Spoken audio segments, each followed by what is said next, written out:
Oh, I had no stream audio coming through. Bruh. Okay.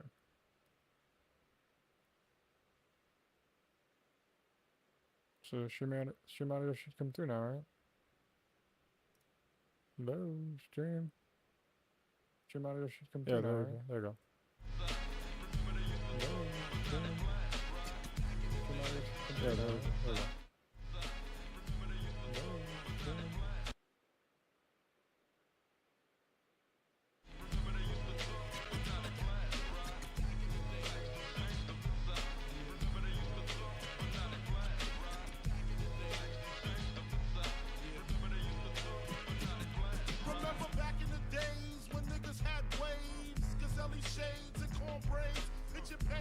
John, we have some major issues here.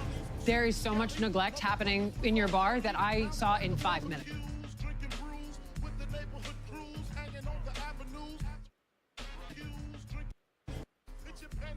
John, we have some major issues here. There is so much. Beautiful mixed. Okay. I'm gonna watch. John, we have some major issues here. There is so much neglect happening in your bar that I saw in 5 minutes. How often do you rotate your beers? Not very often. Right, because at the bottom of the...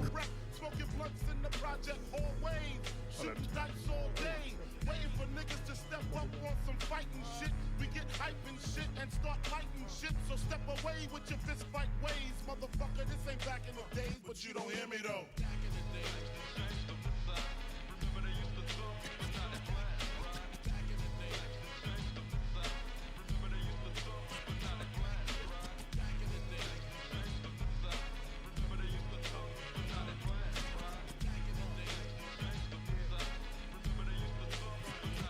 No more Coco Levio, 1, 2, 3, 1, 2, 3. All of this to me is a mystery. I hear you motherfuckers talk about it, but I stay seeing bodies with the motherfucking chalk around it.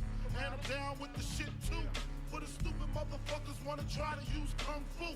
Instead of a Mac 10, he tried scrapping slugs in his back end. That's what the fuck happens when you sleep on the street. Little motherfuckers with heat wanna leave a nigga 6 feet deep. And we coming to the waist to make sure the crying and commotion ain't a motherfucking fake. Back in the days, our parents used to take care of us. Look at them now, they even fucking scared of us. Calling the city for help because they can't maintain. Cooler. I found 2 beers that are fully rusted. Are you just stocking on top of the old beer? There should be a system of rotation. Clearly, we don't serve those beers. I mean, So you know it's a problem. Absolutely. Who's responsible for this? Who's responsible for making sure the bar is clean? How is this a hard question? You come in here every day. This is where you work. If I get behind my bar and it's slightly sticky, I clean it because I don't want to work like that. Take some pride in where you work. This sink area is disgusting. Even where you're just leaving your drying rack, like this is the surface you're putting it on. There's no excuse. I can't. We're not on the same page. So what you're saying to me is, John, yeah, I know better. I just chose not to do it. Is that what you're saying? If I come in and do it on my shifts and it's not being delegated by them, then it's going to confuse everything, and it just isn't. So you're a partner when you want to be. You're standing at your own bar last night drinking. It's overpouring. He's giving it away. You let me down. And then at the end, he leaves and doesn't even care to clean them. Now, none of those are mistakes. It's not like you're running this from another city. When did you stop caring? Probably when we had, you know, consecutive quarters with losses. It just kind of beat me up. So you come here, you don't walk through, you don't give it. You go home, you stare your wife in the face, and you say, I lost 6,500 again, honey. Is that the deal? Apparently it is. It's inexcusable, and I'm willing to change. Why today will you change when last month you had no issues?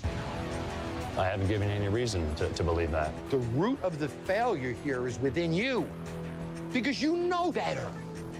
Has anybody ever said to you, girls, you're supposed to wipe this stuff down? Here's a chemical you use to clean this. How is the bar gonna get clean? By an act of God? It's not just a week or two of neglect. This is years of buildup. Every surface back here is sticky, has a film on it. When the bacteria is built up this much, it's gonna be all over you. I need to wash my hands. Chef, Yes. I just have to note this. What is sitting here at room temperature? Chicken. You can That's smell raw chicken.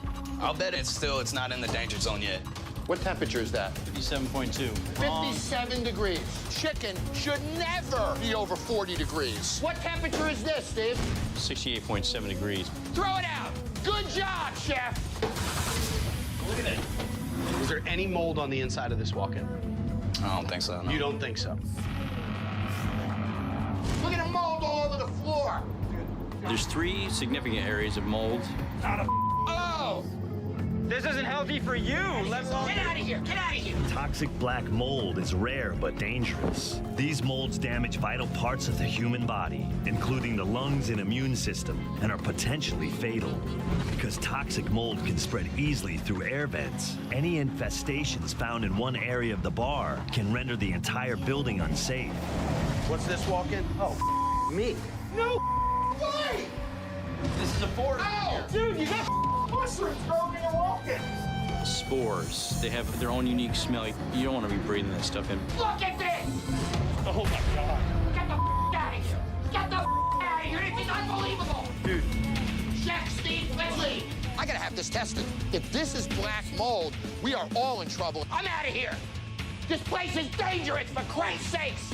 Nobody eats this frickin' food. I guess, yeah. Hi, good, how are you? Here's your beer list, and back of it is your food list, okay? Thank you. I've never seen so much empty space in a bar in my life. Or a bar where I felt like I had to whisper. Yeah, seriously, right? Do you brew your own beer here? No, we don't. You don't, so you're not a brew house. Right. Because you're called a brewing company. I'm trying to figure this out. How many beers do you actually have? I believe I have this kind of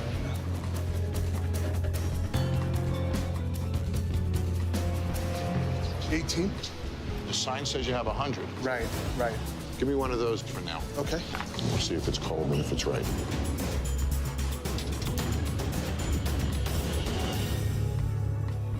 Is that the way a beer should look when you serve it? You didn't pour the beer correctly because it has no head on it. Most of the flavor comes from the head of a beer, but the glass is so dirty that the head wouldn't formulate in the first place. Okay. Is anyone watching that? No.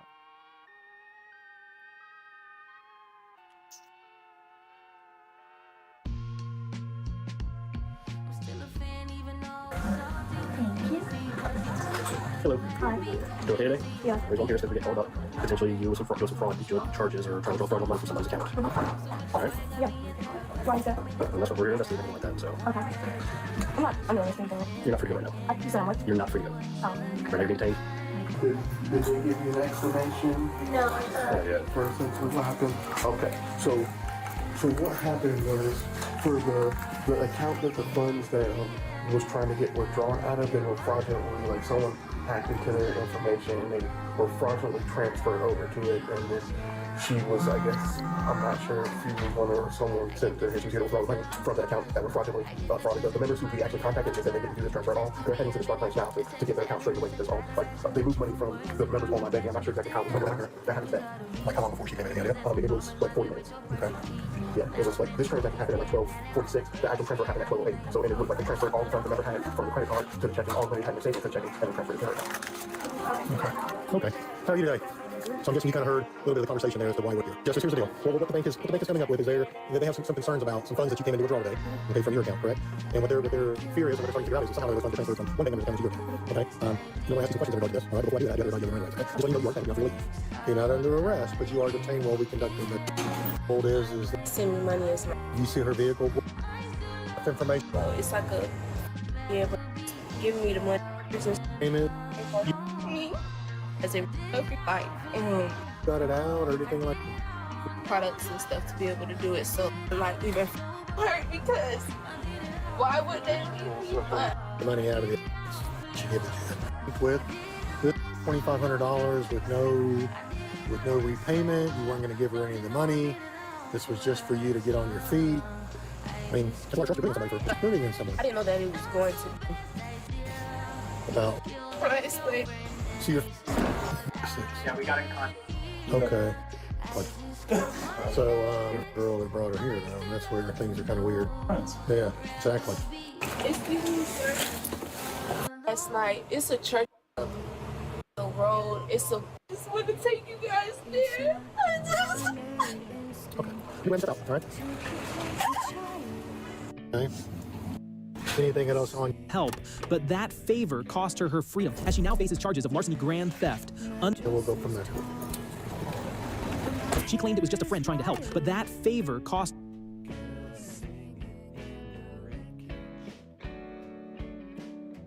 My first car, my early boyfriend. She keeps taking so long.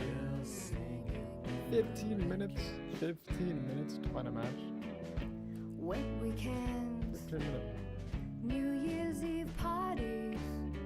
15 minutes.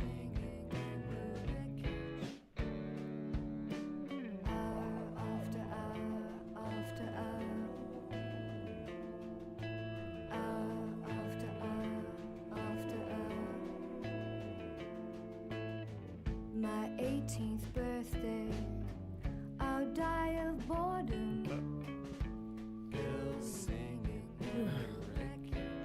Morbid Facts, Part 380. Just last year, actor Anthony Starr received a 12-month prison sentence after being involved in a bar fight in Spain. According to reports, he drunkenly assaulted a chef by punching him in the face and smashing a bottle over his head. Starr then allegedly told the man, "You've committed the mistake of your life and I'm going to look for you. I want to kill you." The victim received 4 stitches in the hospital, and Starr managed to avoid jail time by paying him $4,000 in compensation. Bears in Russia sometimes get so desperate for food in the summer that they've been known to rip apart cemeteries and feast on the corpses of the recently deceased. In 1967, Prime Minister of Australia Harold Holt mysteriously disappeared while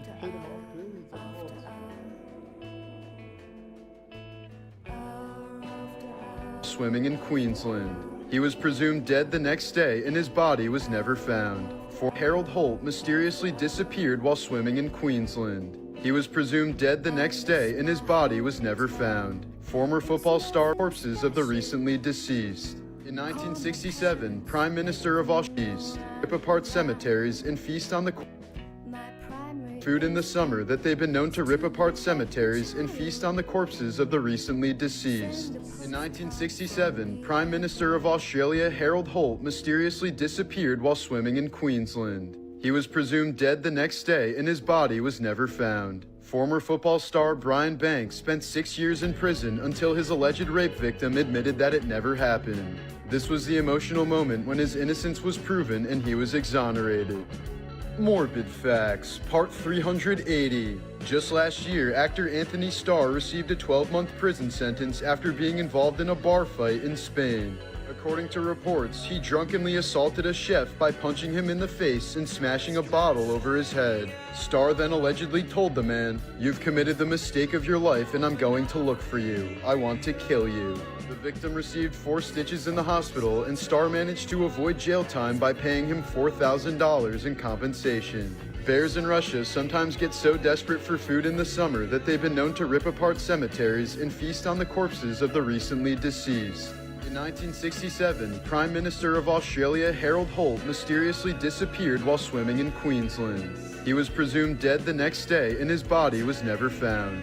Former football star Brian Banks spent 6 years in prison until his alleged rape victim admitted that it never happened. This was the emotional moment when his innocence was proven and he was exonerated.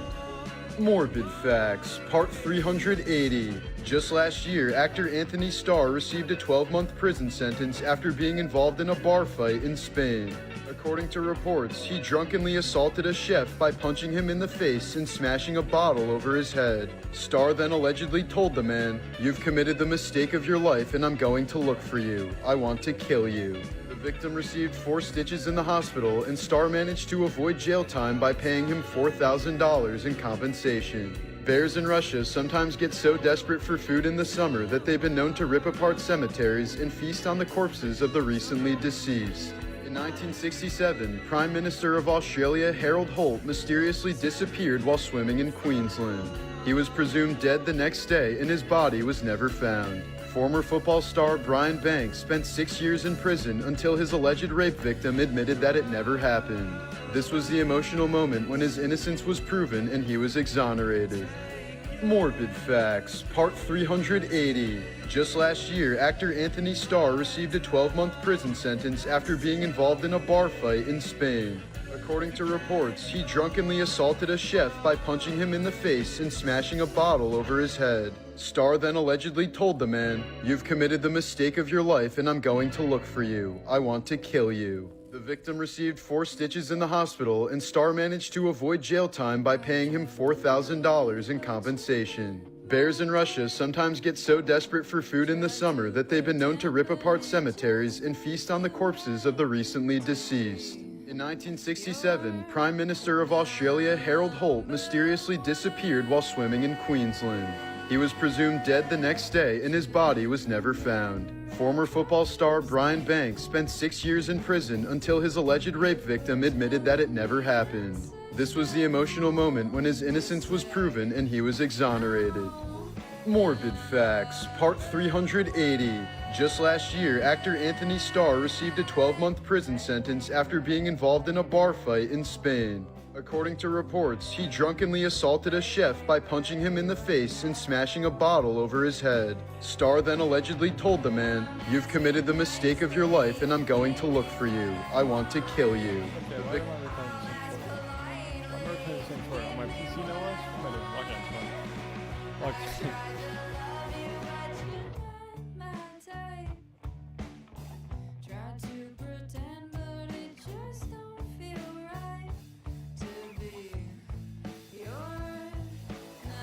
Oh, I heard about this. All the Xbox changes since Ashish Sharma became CEO in 90 seconds. Xbox decreased Game Pass Ultimate from $29.99 down to $22.99, with PC Game Pass going from $16.49 to $13.99.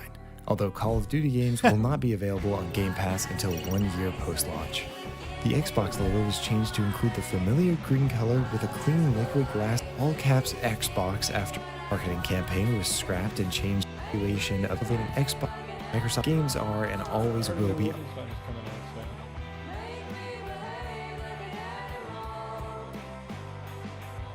that a minion in Fortnite? Is that real? Is that part of the game? See how I have to ask? Over the course of the last decade, no other game has made an impact quite like Fortnite. This is the video game Fortnite, right? Hell, it's that free game. Dude, when they use what's his name? It's Stephen A. Smith, right? Yeah.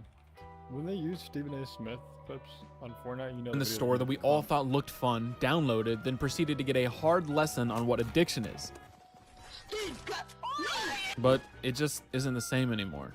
Now, I could easily be one of those YouTubers that comes here and talks about how gaming isn't the same anymore, but I don't want to do that. Because I don't agree with that sentiment. I believe the problems that Fortnite is currently dealing with are mostly their fault and not some random chance just because, oh, the times are different. I believe the downtrend of Fortnite is much like the tale of Icarus, constantly trying to get closer to the sun and ending up burned because of it. Yeah, that's right. Just in case you thought I couldn't get any more pretentious, I mentioned Greek mythology less than a minute into a Fortnite video. I've been playing this game since Season 0 and have witnessed almost all of the big shifts during its lifespan, and sadly, every single one just pushes us farther and farther from the game I grew up loving. Don't get me wrong, it's still possible to have fun in this game, as you will see, but now that I sit here and play this game, it just feels like a hollow shell of what it used to be. And with the announcement that Epic has laid off over 1,000 employees, I thought I would take a deeper look at the game that raised so many of us and finally come back to play Fortnite in 2026. Before we get into this video, I'm on a journey to hit 100K by the end of the year, so if you go on to enjoy the video, please like and subscribe. It really helps a lot. Oh yeah, I made a Discord server.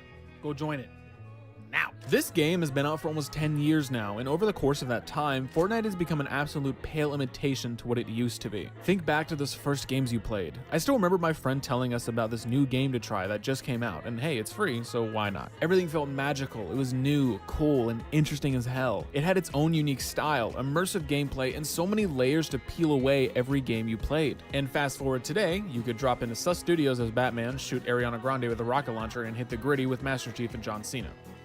So overall, an improvement. Now, obviously I have a bias. Hell, I started playing the game when I was 12 years old, so call me a bitter old man all you want, but this game used to be so fun and genuinely led to some of the best memories I've ever had. And now, it's just nothing. Like, I don't even feel hate for the game. I just feel nothing.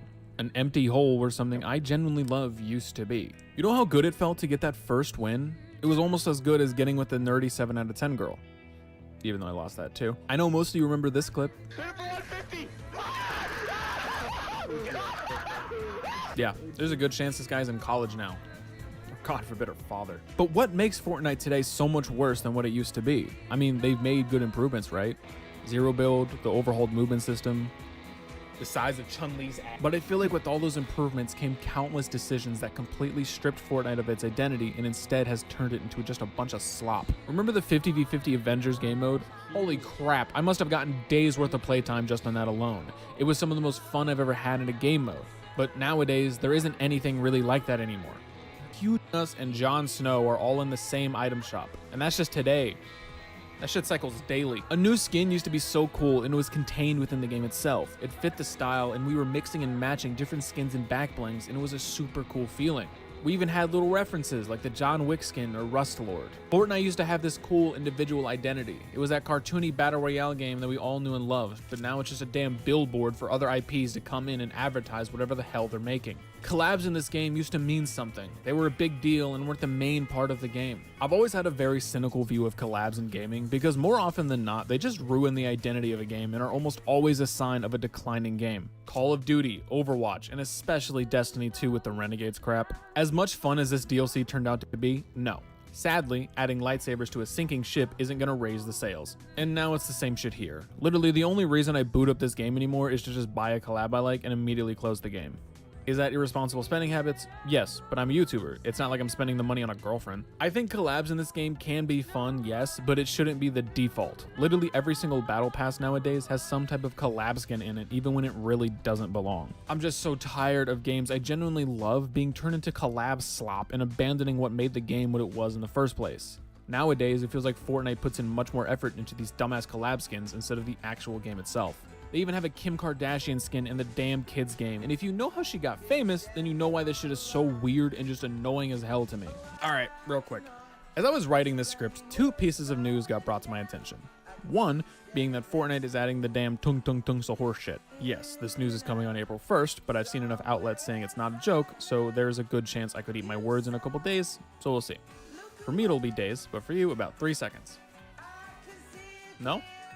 Okay, good. You see, a huge company just siding with this is pretty telling, and I'm honestly so tired of this AI shit. Yes, it's Italian brain rot in a dumb battle royale game, but I'm gonna blow this way out of proportion because God gave me free will and I'm damn sure gonna use it. This AI epidemic has been destroying the youth, and I see it daily. In a world where content is being created and pumped out in literal minutes, there becomes less and less room for actual education and a chance to grow as a person. Sure, at the end of the day, this is all entertainment, but I didn't just watch these 3 people as a kid for strict entertainment. They would pull me out of the darkest places I was in and teach me about life along the way. They taught me how to have fun and be okay with not going along with the norm, something I spent so much of my life painting over. I was able to form a connection and genuinely feel better just because of some dumbasses on the internet, whom I love, by the way, don't twist my use of the word. And sure, to a lot of people that doesn't mean much, but it means a whole lot to me, because now I'm in that same position. I get tons of messages telling me how I've helped people when they were at their lowest, or how I lifted up someone's life for the better just because of some one-off advice I gave on stream. This is the least relatable part of my video for a lot of people, but it makes my hatred for this generated slop all the stronger. Being someone in the position of change, even if it's for one person, brings so much meaning to what I do, and to see so many of the youth today become literally brain rotted because of the very shit companies like Epic Games are pushing so much is sickening. Did we have dumb jokes as kids? Most certainly, but we weren't being preyed upon with them. This stupid crap like Nyan Cat or E-jokes were something formed within communities, and now everything we have is fabricated and spread like wildfire for a profit. These videos aren't made because of art or because they're fun. They're made to increase the depth of some dweeb's pockets. And guess what? That same company that just laid off 1,000 people is pushing it. It is genuinely psychotic behavior being exhibited. You want to know what happened when Eric Wolpow was diagnosed with ulcerative colitis? He was scared of losing his job and went to Gabe Newell, yeah, Supreme Leader Gabe, and Gabe in turn gave him extended leave with pay and told him his job description at Valve was to get better. He wasn't fired, he was treated like a human being going through hard times. You know what Eric then went on to do at Valve? Be the lead writer for Portal 2, which is, oh, I don't know, one of the best games ever made. Guess what Satoru Iwata did during Nintendo's Wii U failure? They released the Wii U to commercial destruction. It was a horrible launch that threw the company into years of losses. Instead of laying off a ton of employees, Satoru halved his own salary to prevent that from happening. And you know what Epic Games did after reporting declining earnings? They laid off 1,000 employees. 1,000 people completely out of a job. Many of those people integral to the actual game. They saw a cracking house and decided to knock out the foundation. Imagine 1,000 people in a room.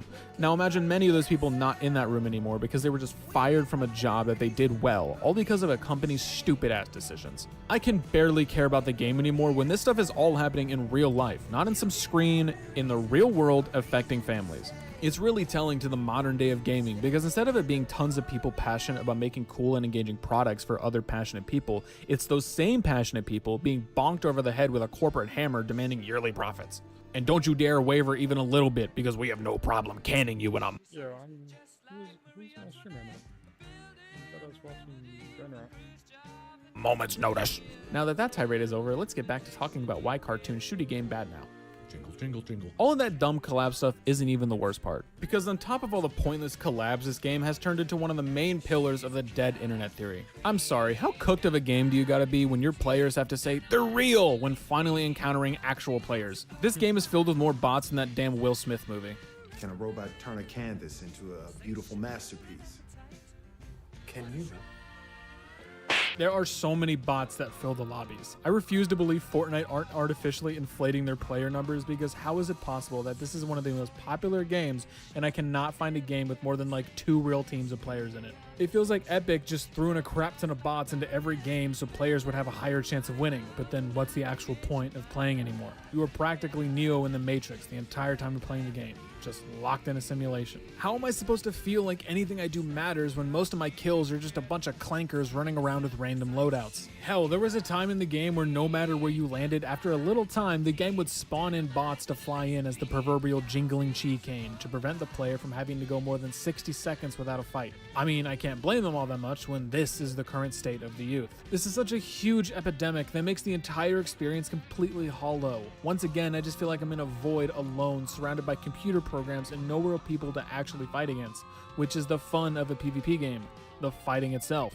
And it has gotten better. I think the gunplay has genuinely improved and feels a whole lot better than at the beginning, but in my opinion, improvement doesn't always improve something. Yeah, I know that makes no sense. Give me a second. I mean this in a way that while I do completely believe that the gunplay has improved, I don't think it's actually been for the better. The old Fortnite had this little jank to it, and the guns were really stylized, even if they were based on real weapons. They still had this cartoony fun feel. Hell, the Golden Scar is a pop culture icon at this point. But now they've just changed most, if not all, the weapons to be way more realistic and tactical, and it's so boring. It's turned this really cool cartoony game into just being like all the other battle royales. The game still retains the wacky ideas here and there, but it's not cohesive anymore, with the more realistic weaponry and movement conflicting with the setting and environment. And I think something like that can work, but here it doesn't. Not when this used to be the experience. All it feels like now is just a thrown together mess. And you know what sucks the most these days? The traversal. Nowadays games go by so damn fast, it's actually ridiculous. Part of what made the game so engaging in the first place was how much you felt like each match was a whole new experience every time, slowly making your way through the map and uncovering new items and locations. This also made getting into fights so much more intense, because losing meant doing all that over again, which made every encounter so exciting. But today, there's cars, 18 different types of impulse grenades for some reason, launch pads everywhere, an incredibly fast movement system, infinite sprint items, and so much more. Why would losing a game really matter that much when you could just queue up and be in the same position literal minutes later? The first movement item we ever got was the launch pad, and it was an awesome addition, the only thing of its kind. An item that allowed us to take to the skies a second time during the match. It was relatively rare, not too many to where it was overbearing, but not too little to where it didn't have an impact. A perfect item that genuinely added to the game. It didn't take away what we already had, it only allowed us to better enjoy the game and its traversal.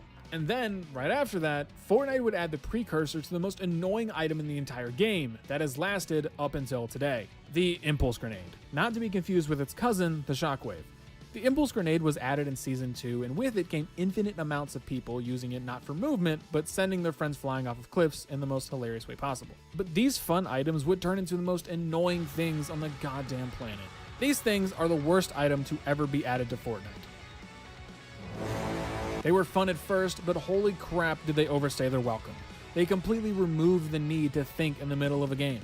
Oh, you're playing out of position? Shockwave. Lost high ground? Shockwave. Got outplayed and full boxed? Doesn't matter. Just use one of the 18 shockwaves you're carrying inside the pockets of your ugly ass condom skin and get away.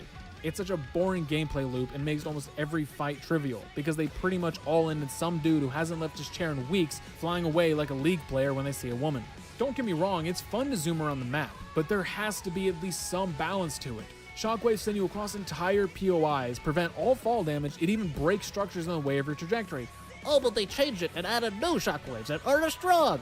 They are practically the same. And even though they take away that low gravity effect or whatever, they are still active during the first launch, meaning you can still use them with no real downsides. Yeah, they don't go through builds anymore, but I play no builds, so I don't really care about the part. Sue me, I don't care. Best part is that now it gives you infinite stamina for a good chunk of time, allowing you to still book it like Usain Bolt across the map at the slightest inconvenience. And all of that is just one item in a sea of others that have been added over the years that just keep adding onto this already huge pile of issues. And then they just keep adding things that made the game more annoying. Not better, more annoying. In Season 7, they added planes. A cool idea on paper until you actually played the game for more than like 2 days and were suddenly able to relate to a pair of buildings. And then Season 8 came around, and Epic added ballers, yet another vehicle that ravaged the games. Now, they weren't as bad as planes, but Jesus, were they still so annoying. This is what all the endgames looked like in this time. Like a gym locker room, balls swinging everywhere. And that was the last bad vehicle they ever added to Fortnite. Speaking of adding on to things, the Fortnite UI evolution. Holy crap, this is ugly. Look at this beautiful piece of art. Yeah, old is good. Shut up, this is gorgeous. It's nice and balanced. Almost no space is wasted, and it's not overbearing with how much is on it. Even in the lobby, you feel integrated into the game because of how personal the lobby feels with the game it's connected to. The challenges and love players is the most important part. It shows your progression and what to do for the day. And then there's today. Tell me why video game companies look at their UI designs and instead of taking inspiration from other great gaming UIs, they instead decide to look at the red and green apps because, yeah, that's what gaming needs. Hulu UI. That's what we're missing.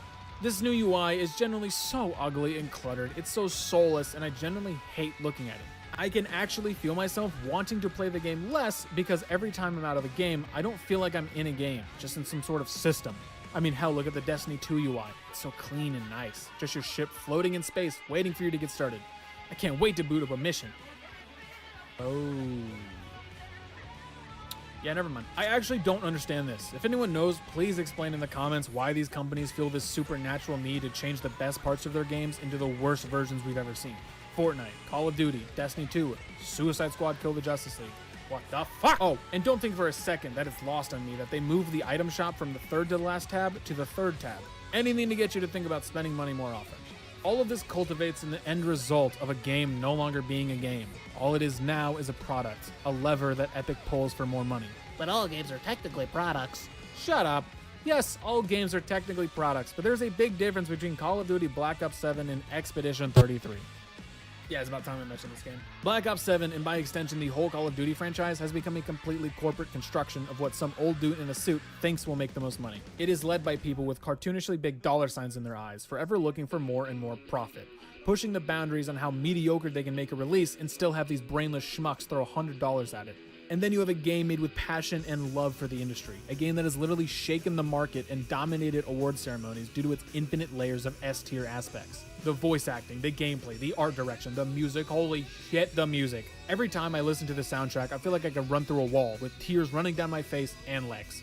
I mentioned E33 because I want it to be known that even though we are constantly dealing with and being served products disguised as games, there are studios out there that still make games worth playing that are put out there with love and passion. You want to know what happened to Fortnite? It became too popular. It turned from a fun game connecting people that we could play for hours into a money-making machine solely dedicated to milking your pockets. All this game is now is just a memory. It's a hollow void parading around as a full game.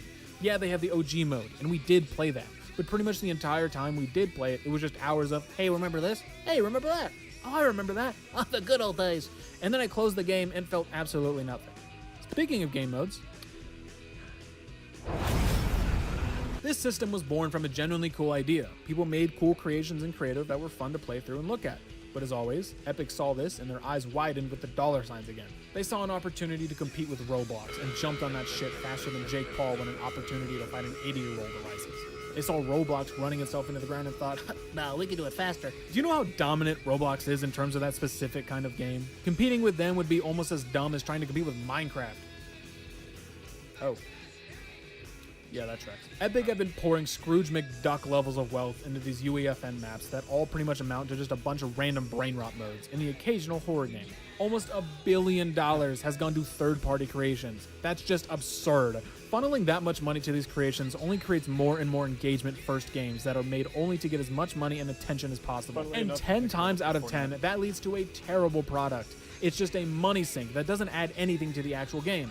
Sir, we are hemorrhaging money. We need to do something to stop this. Another billion to Israel. Steal a brain rot. Oh, and fire enough people to make up a small city. But sir, we could just improve the game, or maybe make better content. That'll require effort. We don't do that around here. That's not even the last thing they did. They also inflated the price of V-Bucks, killed so many good modes that people loved, and have continued to make mediocre content surrounded by infinite collabs of so many pointless people and IPs, and then have the audacity, the sheer audacity, to make a statement talking about the downturn of engagement, as if it's some outside force, something out of control. We couldn't possibly have foreseen this. My brother in Christ, you made the sandwich. Now eat it! All of this has been a lot of rambling, and it's not because I love dogpiling on something that's failing. The truth is, I don't really hate Fortnite that much. Hell, at this point, I don't really feel anything about it anymore. But I used to love it. I used to love booting up this game for hours and playing with friends, sending each other flying off cliffs and shopping carts, making sky bases, placing random traps, and getting kills 10 minutes later. It was an experience I will always treasure. This game will never leave my memory. I'll sooner forget my grandkids than my first Victory Royale. It's just a little weird and sad being in this position, writing these scripts, and having to look back on fond memories and only have negative things to say now. Yes, I think the game does do some things right, but they just don't matter anymore. I think for most of us, it's just time to move on. Stop caring about something that doesn't care about you. That applies to more than just video games, by the way, for those who need to hear it. Thanks for watching. Once again, if you enjoyed the video, please like and subscribe. It does genuinely help the video in the algorithm.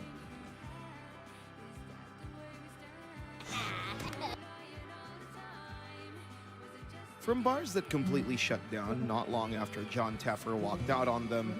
I'm gonna keep it punk rock, dude. If it's not punk rock, then fly home, dude. To bars that slowly declined after John Taffer refused to help. When do you stand here and say, you know what, John, you're right. if I'm delusional, just stop talking to me. Here's what happened to the bars John Taffer walked out on, beginning with O-Face. In Season 3, Episode 33, John Taffer went on a quest to save a bar named O-Face, which was opened in 2011 by a husband and wife, Matthew and Karen Overmeyer, who had bought the bar with their retirement funds to fulfill their lifelong dream of owning a bar. The bar was located at Council Bluffs, Iowa, and the unusual name O-Face came from Matthew's nickname. The bar was a great success, with the couple making up to $15,000 a month. But that success collapsed once the owners began drinking with customers instead of running the bar. Karen was always drunk and didn't manage the staff at all. Sitting and taking their shots. That's what they do. The ownership and staff.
classified designations. Looks like the most transparent administration in history just keeps getting more transparent. Reminder that these guys are supposed to be public servants. How they're able to serve the public by telling the public nothing is certainly tough for me to understand, though. This comes after a broader attempt last year by the Defense Department to impose NDAs and random polygraph testing in order to deter leaks and root out insufficiently loyal members of the department, which of course all falls neatly in line with the president's long-standing reputation for issuing NDAs in his personal life. Those signatories have included his ex-wives, contestants on The Apprentice, and even campaign staffers. As the director of the ACLU's Speech, Privacy, and Technology Project summed up this recent move to the Washington Post, such broad gag orders would leave the public in the dark about how the government works, preventing the kind of debate that is critical to democratic accountability. The government can't shroud itself in secrecy in a democracy, though I'm pretty sure people living in a functioning democracy would also be pretty reluctant to allow their own tax dollars to be used for a massive $1.8 billion slush fund that directly benefits allies of the president. Not just any allies, mind you, but a group of redneck insurrectionists who tried to overthrow the government a few years ago. Are we just supposed to forgive and forget all those inbred hicks who stormed the Capitol and assaulted federal officers while waving around the flag of losers and traitors? Well, according to this administration, yeah,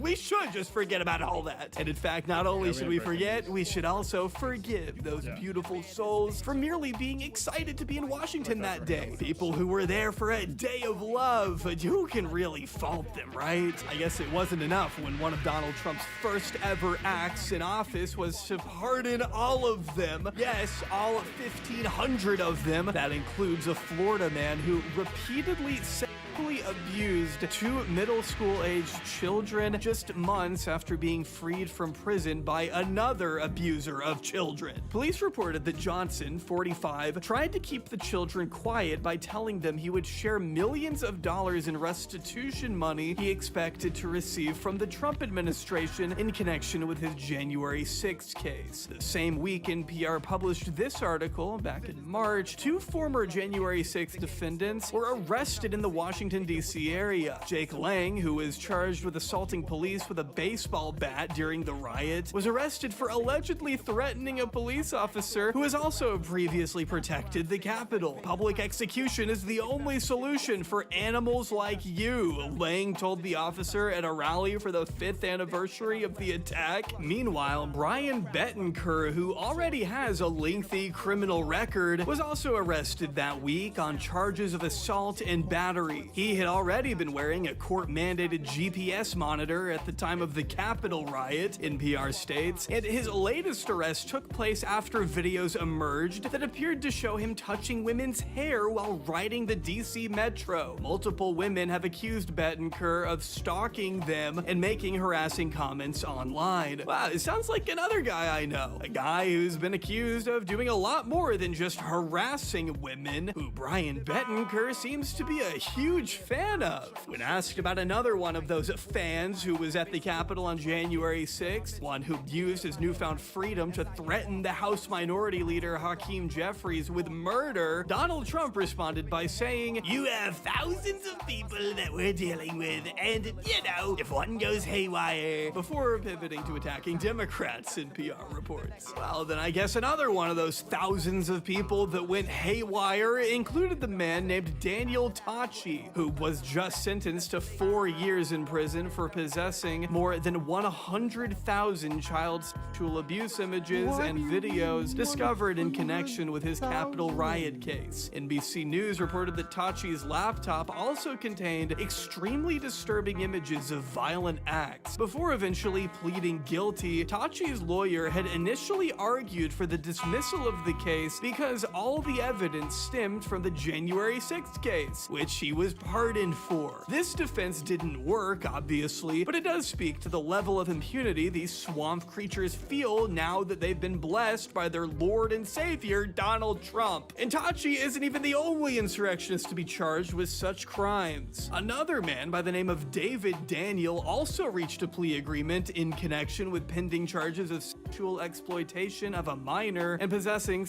explicit images of children. MS Now reports that Daniel was first arrested in 2023 for his role in the January 6th assault on the Capitol, and he ultimately admitted he assaulted law enforcement personnel during the attack. He was among the many to receive a Trump pardon anyway. And would you believe me if I said there were still even more rioters who had run-ins with the law after being pardoned? Because there's also Ryan Nichols, who was recently arrested and charged in Texas over threatening another man with a pistol in a church parking lot. And Emily Hernandez, who, after being pardoned, was sentenced to 10 years in prison for causing a drunk driving accident in 2022 that killed one person and injured another. Shane Jason Woods was convicted last April for multiple counts, including reckless homicide and driving under the influence in 2022. Theodore Middendorf was sentenced to 19 years in prison for sexually assaulting a 7-year-old. Andrew Take was rearrested for previous charges of soliciting a minor. I mean, we could go on. There's still more. But my point is, these are the men and women that Donald Trump repeatedly referred to as patriots and hostages before issuing the pardons that freed many of these demons from jail so that they could commit more crimes. Kind of crazy that Trump talks non-stop about Venezuela opening up their insane asylums or whatever and forcing violent criminals into our society when that is quite literally something he has done. He's basically unleashed a league of villains back into the country to wreak havoc. But because I guess that wasn't enough, now they're about to be compensated for their pain and suffering with our money. As the New York Times reported on May 18th, the Trump administration announced on Monday the creation of a $1.8 billion fund to compensate those who claimed they were targeted by the Biden Justice Department and Democrats, forging a pipeline to funnel taxpayer money to President Trump's allies. The announcement provided few details of how the disbursement would work or who would be eligible, but the arrangement raised the possibility that American taxpayers might end up writing checks to those prosecuted for the attack on the Capitol by a pro-Trump mob on January 6th, and others the president has cast as victims of the Biden administration's actions. Some January 6ers have already expressed their intention to apply for the fund. The leader of the Proud Boys, a Nazi by the name of Enrique Tarrio, who had been sentenced to 22 years for seditious conspiracy over his role in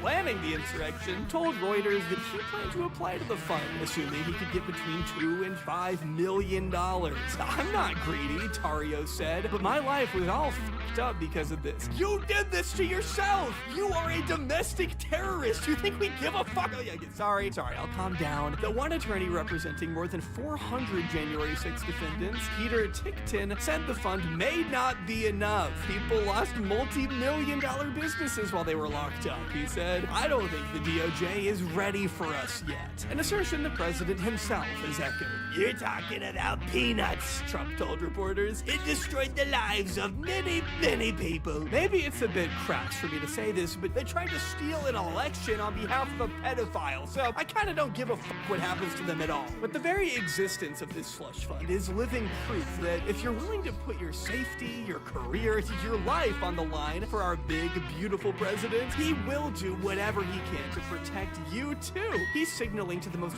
brain-diseased cretins on the planet that you could be rewarded for defending the administration down the line when they may need it. You know, like at the midterms, which he's already trying to rig as we speak. We have to be prepared for what's coming, because I know for a fact that he's scared of what the voters are capable of, especially in my home state of Texas. Texas Attorney General Ken Paxton celebrated his resounding victory of four-term Republican Senator John Cornyn, a win that could have major implications for how competitive this Senate race in Texas will be in November. Now, speaking to supporters, Paxton credited President Donald Trump's last-minute endorsement of his campaign as a big factor in what helped him win this race. We'll be talking more about this election as things continue to heat up over the next few months, I'm sure. But even this early on, the Texas Senate race to replace Republican John Cornyn has captivated the nation as a whole, not just because of the unprecedented popularity of Democratic nominee James Tallarico, who may just flip the seat blue if the Republicans aren't careful. Who'd you vote for? Cornyn. Why'd you vote for Cornyn? Because Trump denied this. That was a big factor. It makes me sick that the Republican Party is completely controlled by one man, Trump. If Paxton wins the nomination, could you vote for him in the general election? No. Yeah, that might have to do with the Texan Attorney General's blatant criminality over the years. I really need to emphasize here that Ken Paxton would have gone to jail had it not been for a vote cast in the Texas State Senate, which refused to impeach him. His wife, who also served in the State Senate at the time, was barred from participating in that vote for obvious reasons, though I'm not so sure she would have voted to protect him, what with him repeatedly cheating on her. Yeah, I love Texas politics, don't you? At least Texan voters are aware he's a crook. Your thoughts about Cornyn and Paxton? Well, it's not a great choice either one, really, but I think I lean towards Paxton for sure. He's local. Cornyn hasn't always been with the Republicans the way I would like, but it was a tough choice. But I did vote for Paxton on the runoff. What are your thoughts about Paxton? Crook. Yeah, that's it, period. He's just a crook. When Paxton and Cornyn each failed to win 50% of the votes in the primary, the race went to a runoff, which just concluded yesterday with the defeat of longtime Senator John Cornyn, a man who, no matter how hard he tried to cape for his pedophilic, bloodthirsty leader, he just wasn't sycophantic enough, I guess. And believe me, this guy really debased himself to an uncomfortable extent. You guys think he'd still recommend this book? It's the last day of small business week, so I decided to stop by Trump Burger in Houston. Senator John would never get health care despite Trump's growing unpopularity. If you're on the right, you're gonna need the MAGA base to pull off something electorally. You can't turn your back on them, but also being too pro-Trump could hurt you in the general with how much he's hated right now by independents. It's a lose-lose situation, because if you aren't sufficiently MAGA enough, the president will do all that he can to cut you out of the picture. Case in point, John Cornyn, Bill Cassidy, or a little election that just took place last week in Kentucky. With the projections made in Kentucky, CNN has now projected Ed Gallrein will win the Republican primary against Thomas Massey for the 4th Congressional District in Kentucky. I'm pretty late to this one, so I'm sure you've already seen by now, but Thomas Massey, one of Trump's most ardent Republican critics in the House of Representatives, just lost his primary to a completely astroturf, pro-Trump mouthpiece nobody had ever heard of, but who he could count on to defend him at all costs. And the first thing that struck me is he looks 20 years younger in person. I didn't know not what was going on with those cameras, but the president I saw was a spring chicken. Ed Gallrein is a former Navy SEAL who, as we'll see in a minute, was quite literally hand-selected by the Republican establishment, and it funneled $15 million to not rock the boat on issues like Epstein and perhaps most consequentially Israel. As he's made clear on multiple occasions that he completely supports the war in Iran, rounding up the president's incompetence as mere 5D chess. That prompted me to ask how he feels about the war in Iran, which has caused prices to soar. The president is playing 5-dimensional chess. He is resetting the entire global power structure. I stand what the president has brought forward, and he is playing. He's not playing 3-dimensional chess. He's playing 9-dimensional chess. With what's he doing to reshape the entire world. Thomas Massey, on the other hand, finds himself on the opposite side of the issue, being an outspoken critic of Israel and the role they played in pushing us into a completely unnecessary and bloody war that continues to cost the American taxpayer billions.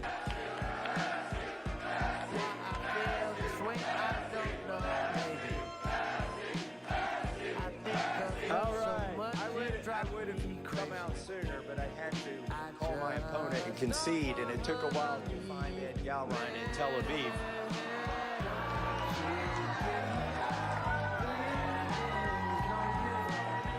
214,000 likes on that one clip, by the way. You can't tell me the times aren't changing. Donald Trump was so adamant that this guy needs to lose. He not only said he deserved to lose after the race was all said and done, he even returned to Twitter for the first time since March to attack the guy ahead of the election. Horrible Congressman Thomas Massey put out an old endorsement from many years ago of him by me long before I found out that he was the worst congressman in the history of our country. I endorsed Ed Gallrein, a true American patriot, which Massey knows full well, so the statement that he put out is fraudulent. just like he is fraudulent. Withdraw your fake statement, Massey, right now, President Donald J. Trump. But judging by the conservative replies to his own post, the American people weren't having it. Massey lost, but I want you to look at these two clips and tell me the difference. At Massey's event, you see nothing but passion. You can clearly hear the crowd chanting for him to run for president in 2028, a suggestion that Massey appears to not reject.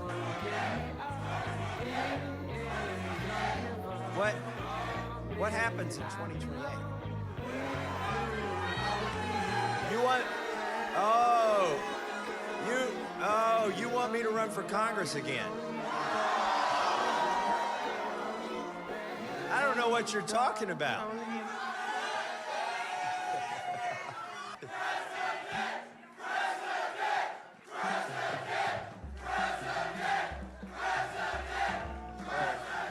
Meanwhile, this was the scene at his opponent's headquarters.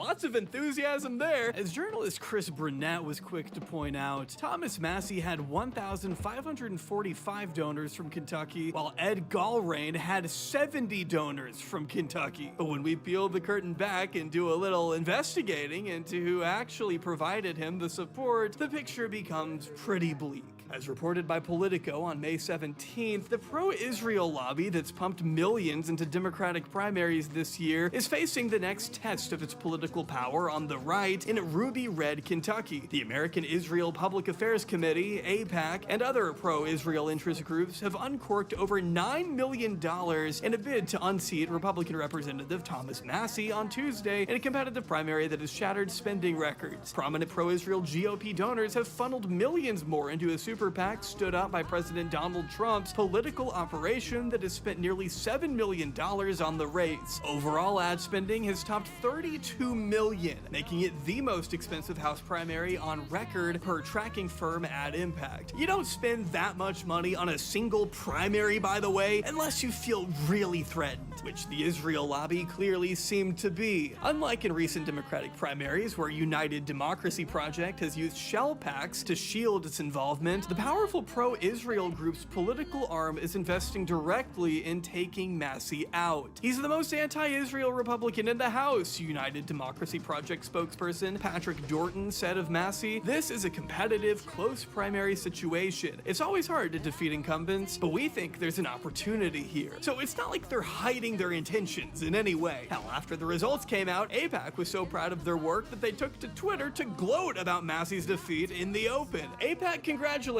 U.S. Navy SEAL Ed Gallrain on his victory over Congressman Thomas Massey in Kentucky's 4th District. Massey has been one of the most consistently hostile voices in Congress toward the U.S.-Israel relationship and the millions of Americans who support it. Our community was proud to support Gallrain and help ensure Massey's defeat. With tonight's victories, more than 105 AIPAC-backed candidates from both parties will have advanced to the general election this cycle. As the election cycle progresses, AIPAC's 6.5 million members, pro-Israel Americans in every state, will remain actively engaged in supporting Republicans and Democrats who share our values and helping defeat those who do not. Really saying the quiet part out loud. But of course, this hasn't stopped some Massey opponents from, I guess, tuning out reality completely. It's the Epstein class. It's the Zionists. Just say Jews, you fucking cowards. Oh my god, I'm gonna lose my mind. Dude, it's not a Jewish thing at all. It is a Zionist thing though, because Israeli groups had objectively provided financial support to Gallrain's campaign. And it is an Epstein thing, because Massey had made a name for himself in the past year by fighting hard for the release of the Epstein files, which very much put him on the president's shit list for obvious reasons. You are the one conflating Judaism with Israel and the Epstein class, you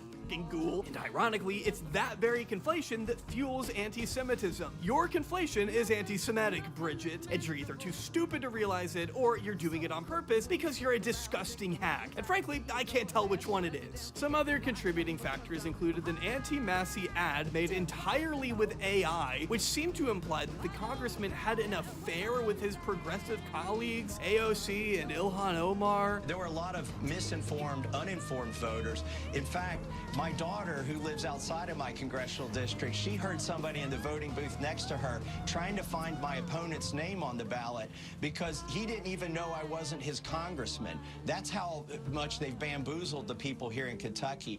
They used artificial intelligence to create a video, lifelike video, that showed me checking into a hotel room with AOC and Ilhan Omar and holding hands with them.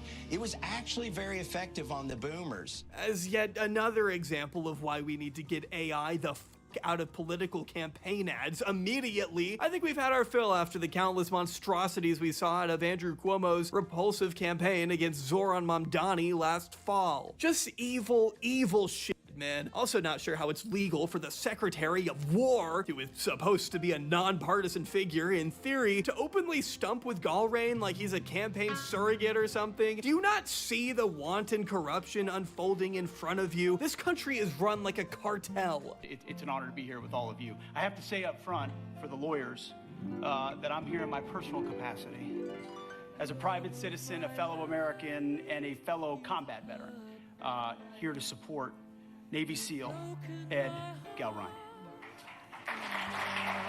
I hate these guys so much, it's unreal. So what can we learn from all of this? Well, judging by Massey's defeat, and Cornyn's for that matter, we can at least conclude that there is a sizable chunk of the Republican base that will go along with anything and everything Trump wants, no matter how unlikable he is to normal people. Trump's pro-Israel, so are they. Trump wants the Epstein files to go away, so do they. It doesn't matter. The GOP is the party of pedophiles now, and its cultish base is so obsessed with their leader that they basically treat him as a god, to the point that they will literally fast in order to deal with rising food costs. How cucked do you have to be to get to that point, man? Do you guys just not have any self-respect? It doesn't matter what he does, I guess. The cult will always be in full swing, it seems. According to the Daily Beast, the White House is now reportedly requiring all government-issued phones to have an app installed featuring a constant drip of praise for the president and pre-written messages of adoration. The outlet also notes that the move has raised concerns that the app could be a backdoor to the government, allowing hackers access behind the government firewall. Any app that is installed on government-issued devices can potentially create backdoor access to government networks behind the firewall, a former government IT expert, Sunny Hashimi, told Government Executive. The app shared users' IP addresses, time zones, and other data to third-party services, the security experts found. But on top of this, the app isn't honest about its data sharing practices, meaning users are none the wiser. The US government's infrastructure is being attacked from all sides right now, and having an amateur WordPress developer running the White House's public presence puts everybody who visits it at risk. Philip Fields, a cybersecurity researcher and former FBI intelligence analyst, told Notice. So there you have it. The president is running a cult out of the White House. He's exerted his influence by first freeing the 1,500 thugs, creeps, and weirdos who infiltrated the Capitol 5 years ago and have gone on to commit other hideous crimes with the new freedom they've been handed. He's allocating almost $2 billion to reward said creeps and weirdos, communicating clearly to them that if they help him in these upcoming elections, he'll make it worth their while. He's declared war on members of his own party who dares step out of line and criticize him, and he's demanding federal employees use an app that drip feeds them a steady stream of complimentary remarks about their dear leader. And still, voters have embraced him, which is why we have to show him up in November. There is a great evil in the White House that must be resoundingly defeated as soon as possible. And as long as he continues to make himself utterly repulsive in the eyes of regular Americans, that task may not be so hard after all.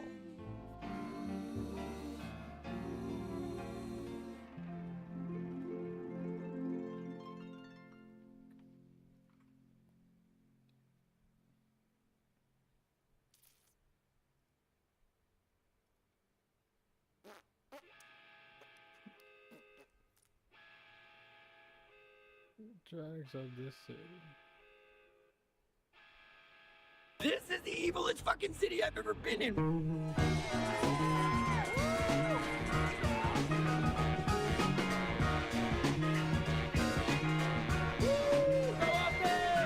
They stole the Christmas toy, took them to the crack dealer.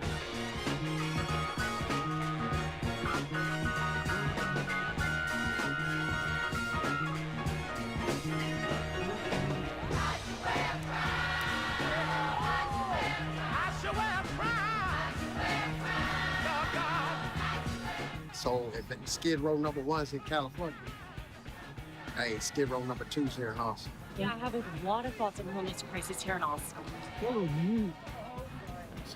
Some are guys, some are bros. And that's a hope.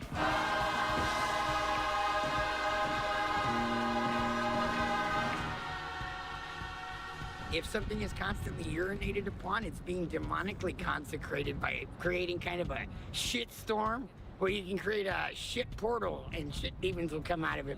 Austin is wonderful. And the people in Austin is wonderful. And shit demons will come out of it. Austin is wonderful.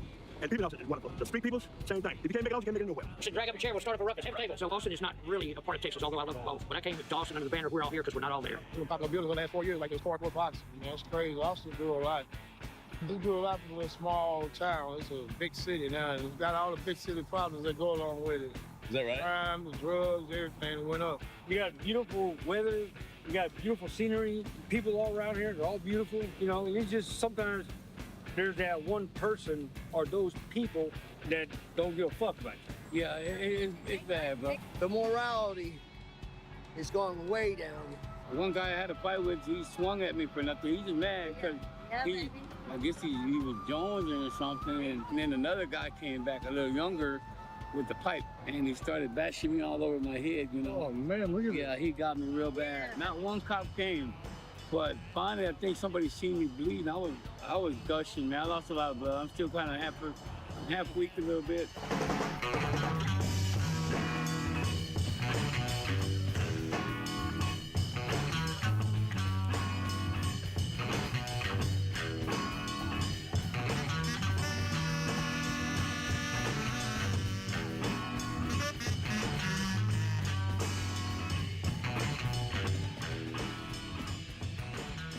The biggest issue by far over this past year has been the homeless crisis, right?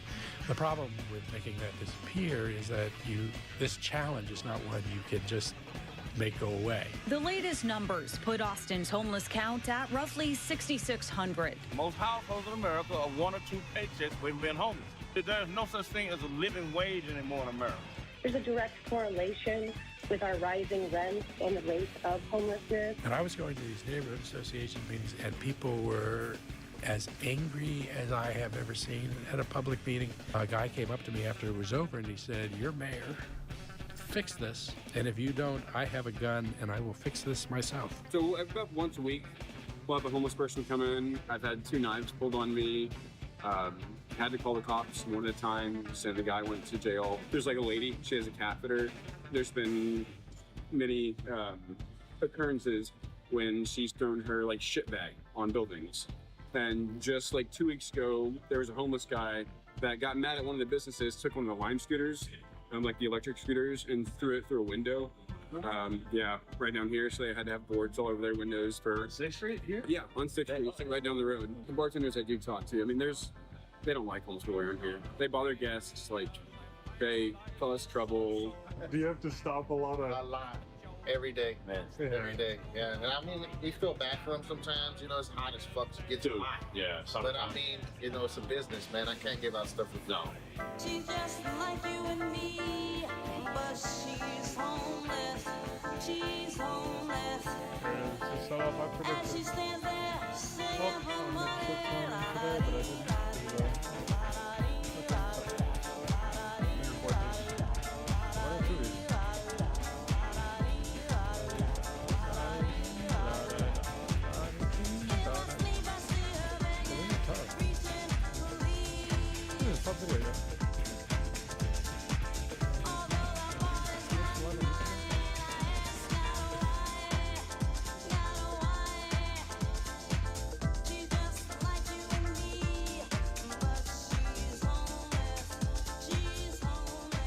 There was another lady over there, but she started getting naked over there. The one.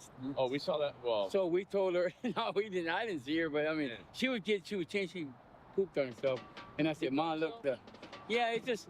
But they do that. She's not crazy. She just does it to do that. I'm like, man, the cops will get us, and they're gonna make us all move. Yeah.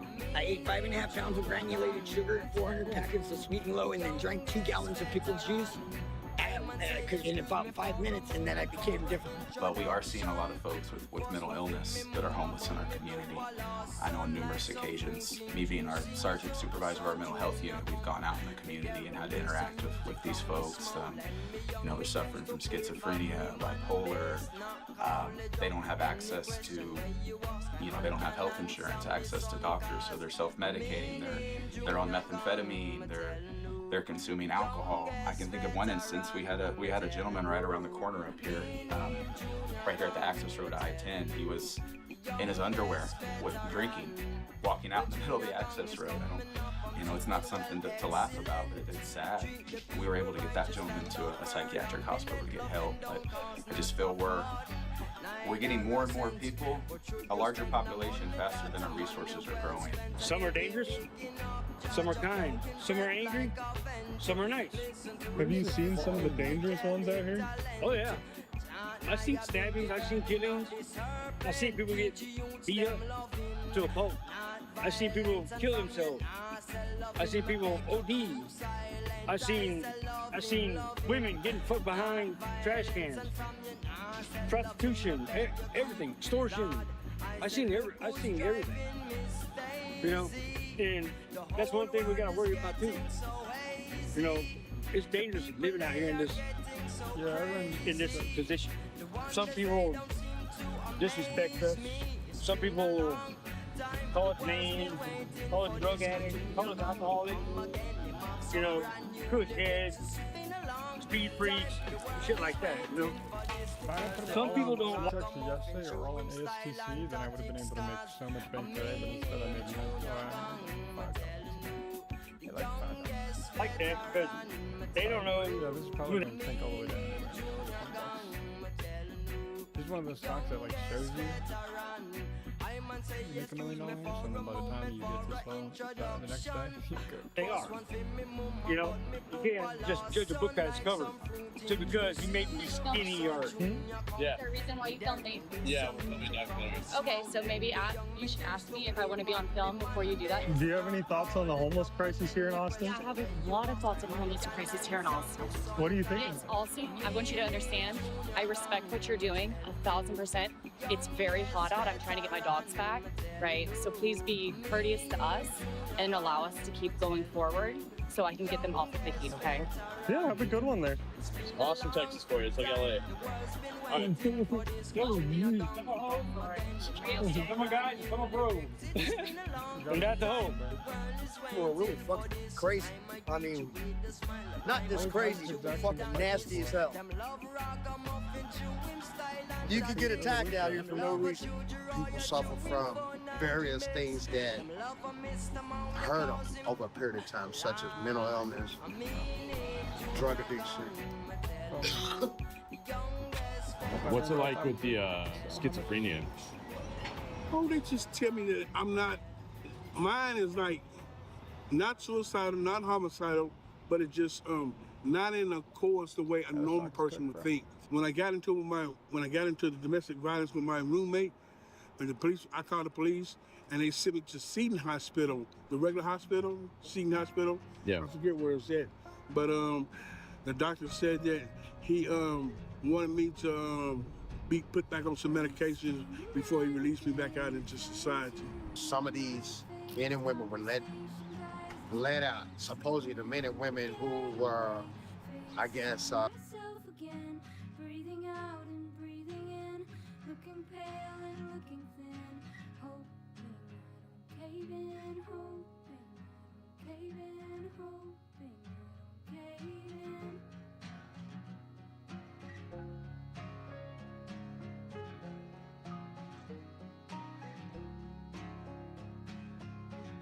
You're looking at me now, but your gaze is hollowed out.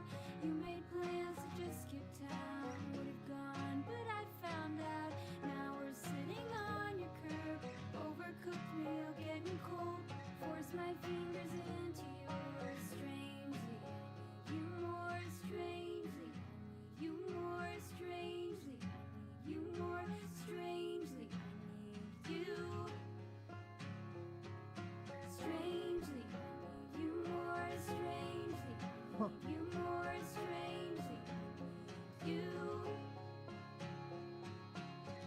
But let's begin with the Los Gatos mother convicted of grooming children and then throwing sexualized alcohol-filled parties for them. She has learned her fate. After 3 days of victim impact statements in a packed courtroom in San Jose, a judge sentenced Shannon O'Connor to the maximum sentence for her crimes this afternoon. Senior investigator Candace Wynn was in the courtroom, and she's been following this case for more than 4 years. Candace, break down this sentence, and how many years is it again, and how many will... You leave when you wanna, but I won't forget. Trace in my face. That guy looks familiar. The black dress, let's go, the warrant. Got him. Oh, both of them down, get down now, get down now. Both of y'all get tased, over here. Yep, let's go, get there, go, get chill there, go. Back there, November 26, 2024, Florida deputies conducted a narcotics investigation involving 20-year-old Kamari Green, an undercover officer arranged a cannabis buy, which led to a search warrant at Green's residence. Deputies reported finding over 450 grams of cannabis, packaging materials, a scale, and a handgun. Green and two others, Terrell and Tyrone Holmes, were taken into custody on drug-related charges. Green also had active warrants at the time. This video contains body camera footage and a summarized narrative from an arrest report. All parties mentioned are presumed innocent until proven guilty in a court of law. This is not an official report. This video is provided for informational and educational purposes only. Sensitive details have been redacted or blurred to protect privacy. Get on the ground! Get on the ground! I'm gonna tase you! Oh, yeah, both y'all down. Get down. Get down now. Get down now. Both of y'all get tased. Show me your hands. Keep your hands out like an airplane. Keep them all out. Do not move. Stay down. Stay down. Do not move. You guys are under arrest for selling drugs. Just stay there. Shut up. Shut up. All right, both of you put your hands on your back. Swallow your back. What is going on? Put your hands behind your back now. The Roblox backpack is amazing. Look, you valid. He's like, they'll never touch my Roblox backpack. Tricks on you, buddy.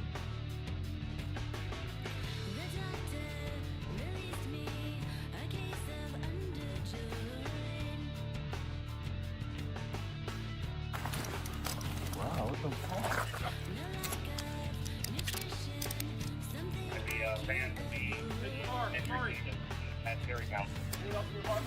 Turn over and sit up. Say what? Anyone else in your apartment? Is there anyone else in your apartment? Second floor on the left. I don't stay here, sir. Is there anyone else in there? I don't stay there. I've been watching you all day. You've been watching me all day. I've been watching you all day. And I live in there right there.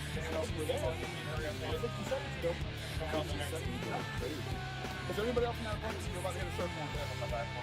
My brother and his baby mother. There's multiple people in the apartment. Brother, and me now. There's a couple of adults in there.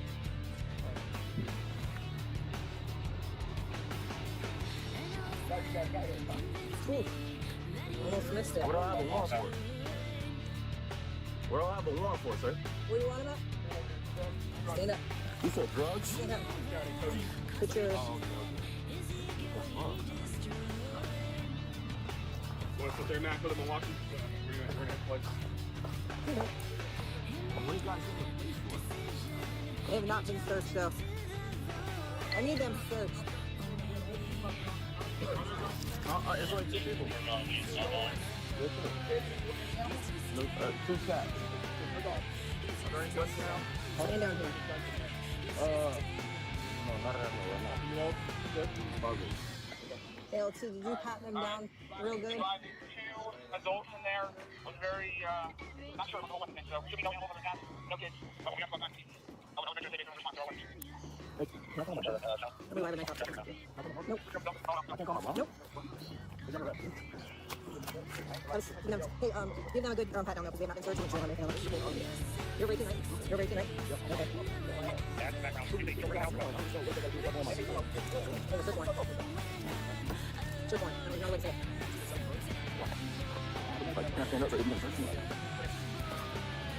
He's gonna do it. Yep, he's gonna do it. That's what I'm just doing. Under your waist real quick. You do these.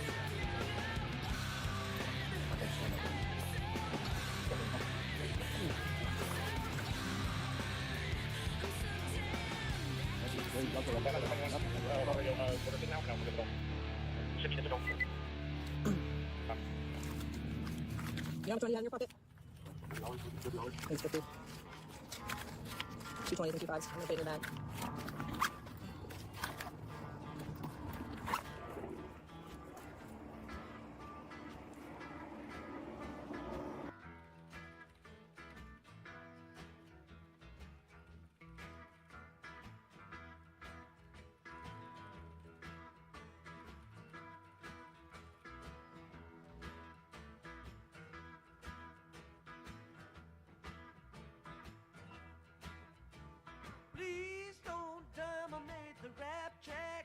if you got nothing new to see.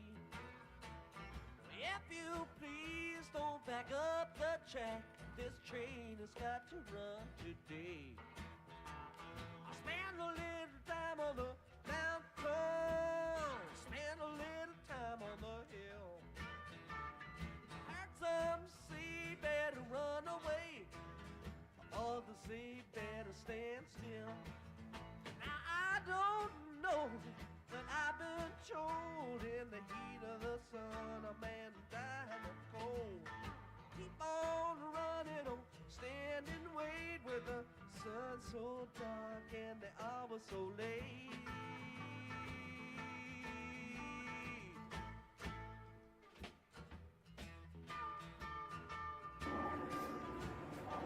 So they sent y'all over here all like this for a warrant for codeine? So you have a warrant, but we have a search warrant for the apartment you've been in.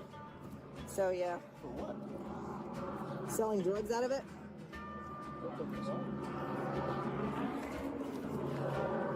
Y'all just happened to be outside when we were serving it, so.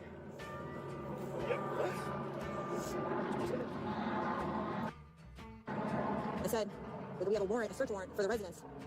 And you guys just happened to come outside when we were serving it.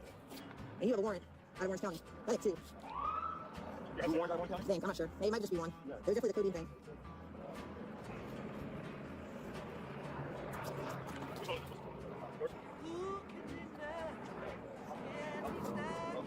We'll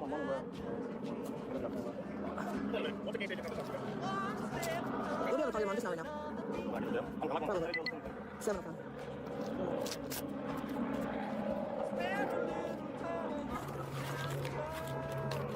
So now this is going to go to the jail with him, so. We'll figure that out, yeah. Is your brother inside? Is that what we're talking about? Yeah. The backpack that I brought for back? That doesn't count for that. That's not how that works. Right, all this stuff is in your pocket. I'll put it in the front pocket.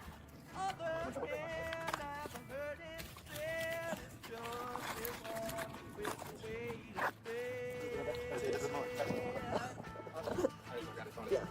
That's your phone, the purple one with the cord? That's his stuff. You want to stand up? Just bring this leg up? Yep. Stand up like that.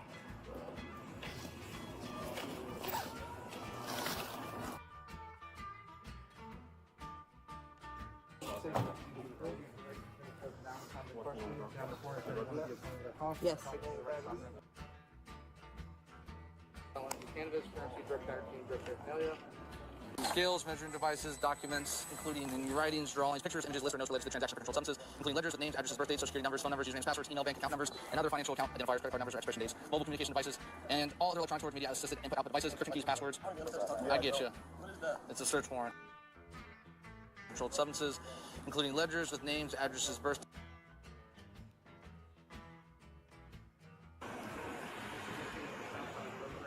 Structures being searched as an apartment unit located in a two-story building. The apartment building is green colored. So this guy here, controlled substances, cannabis, currency, drug trafficking, drug paraphernalia. Scales, measuring devices, documents, including in writings, drawings, pictures, images, lists, or notes related to the transaction of controlled substances, including ledgers with names, addresses, birth dates, social security numbers, phone numbers, usernames, passwords, email, bank account numbers, and other financial account identifiers, credit card numbers, or expiration dates, mobile communication devices, and all other electronic storage media assisted input-output devices, encryption keys, passwords. I get you. It's a search warrant. Operating logs or notes necessary to operate these items that would.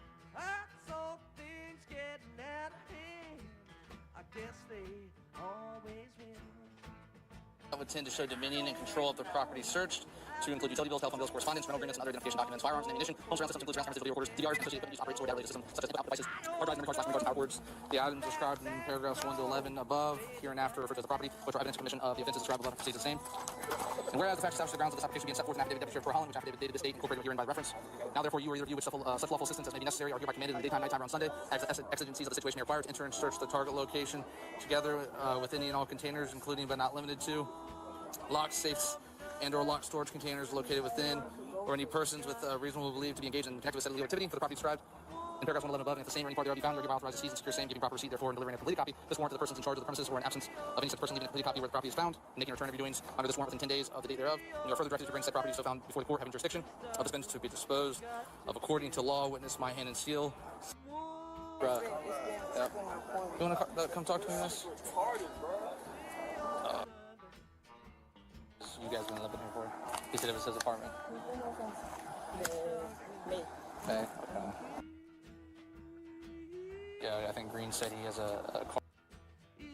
I'm just giving you the opportunity to your apartment. Ultimately, you're gonna take a call for you and Jade if there's something in the house. So I don't necessarily want to arrest your girlfriend, pregnant girlfriend, but I told her if there's something in the house on my hands side, that's something we'll have to do. You know what I'm saying? What's up? Somebody know. Oh, you know? Okay, cool.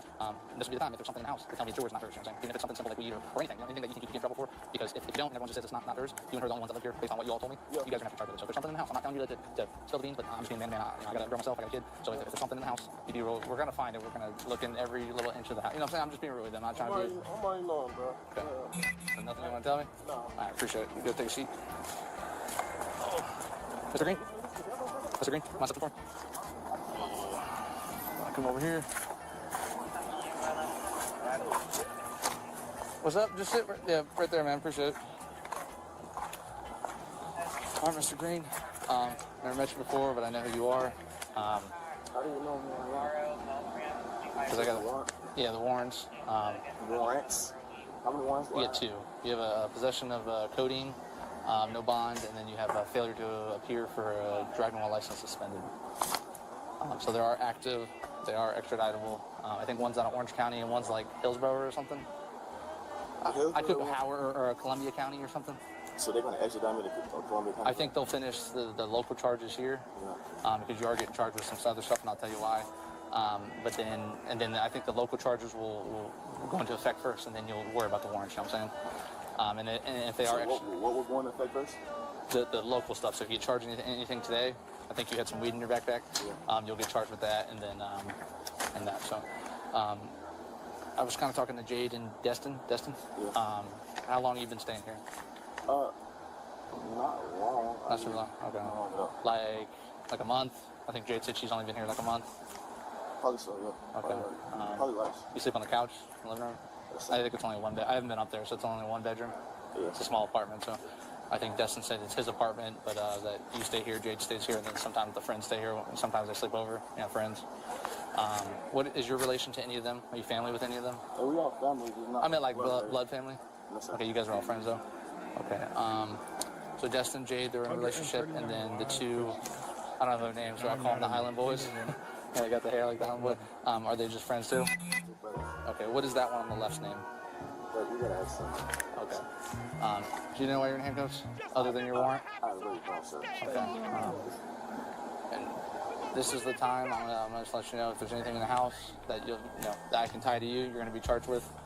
You're also gonna be charged with sale of cannabis as well as possession with intent, the pound that you had on you. That's obviously not the prescription that you get from the. I know you have a card. You said. How do I get from self-example? So you did sell cannabis to me actually last week. The two boys, your brothers. I FaceTimed you. Got you on recording. Tell me. FaceTimed you. When?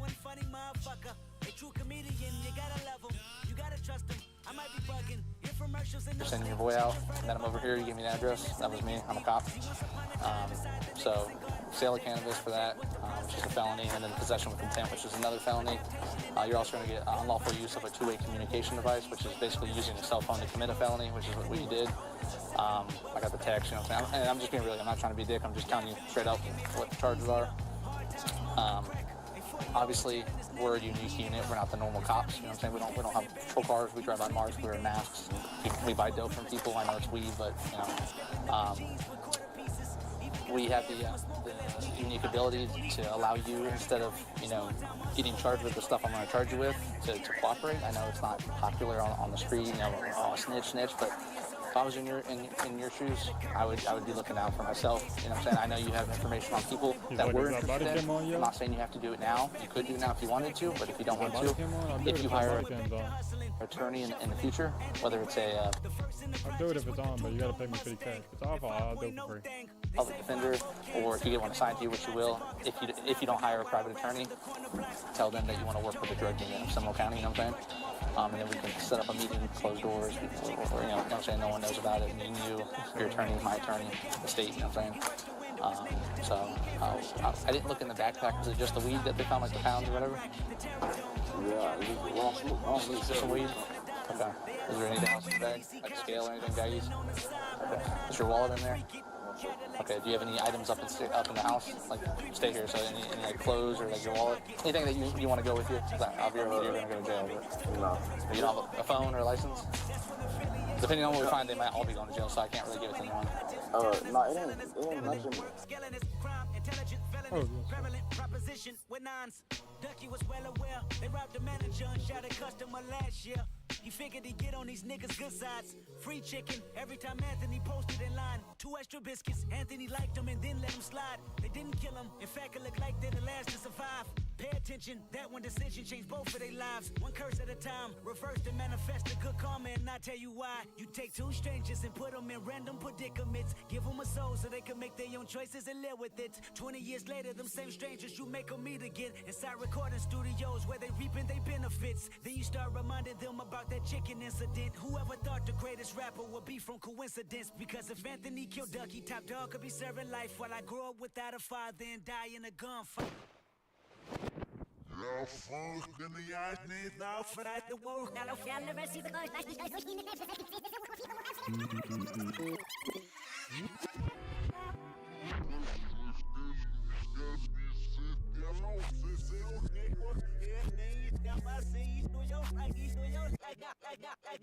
So I was taking a walk the other day.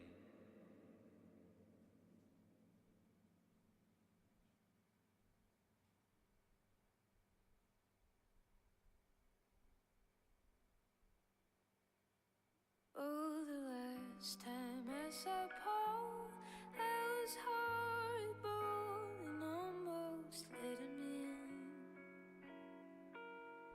But I stopped and caught the wall, and my mouth got dry, so all I did was take him for a spin. Yeah, we hopped inside my car, and I drove in circles round the freight train yard. And he turned the headlights off, then he pulled the bottle out, and then he showed me what is love. I'll be your running bright, good night shadow machine. I'll be your record player, baby, if you know what I mean. I'll be your real tough cookie with a whiskey breath. I'll be a killer and a thriller and the cause of our death. In the blossom of the months, I was sure that I'd get driven off with thought. So I swallowed all of it as I realized there was no one who could kiss away my shit. I'll be your morning bright, good night shadow machine. I'll be your record player, baby, if you know what I mean. I'll be your real tough cookie with a whiskey breath. I'll be a killer and a thriller and the cause of our death.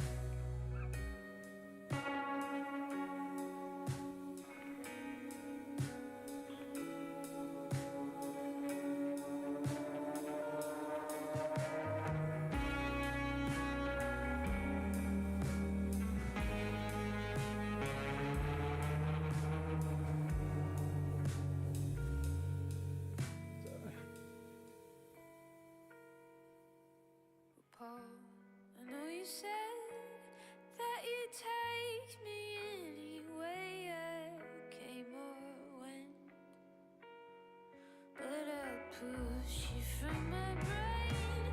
See how gentle, baby.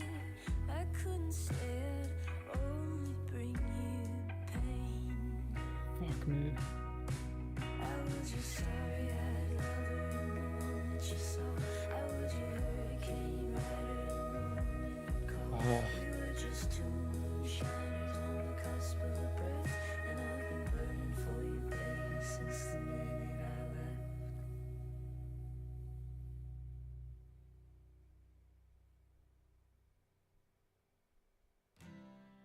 Never mind the rain, just be thankful This is what the stock will do. I can envision it now, because I can only sell it tomorrow, so it doesn't even matter how far high it goes. This is what it's going to do. Ready?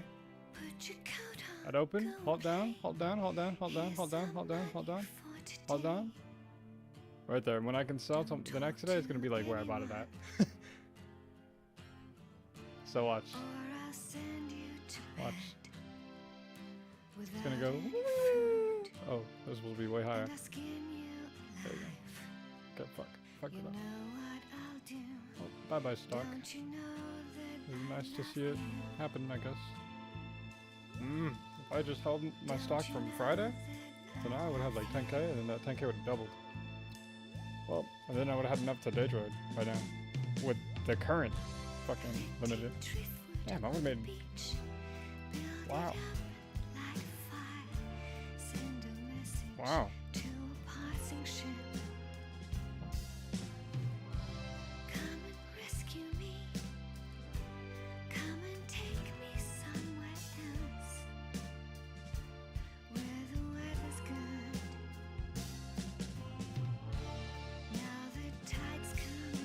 I feel that really belongs to me, but the only thing I really want to stay is my phone so I can contact my Is it upstairs?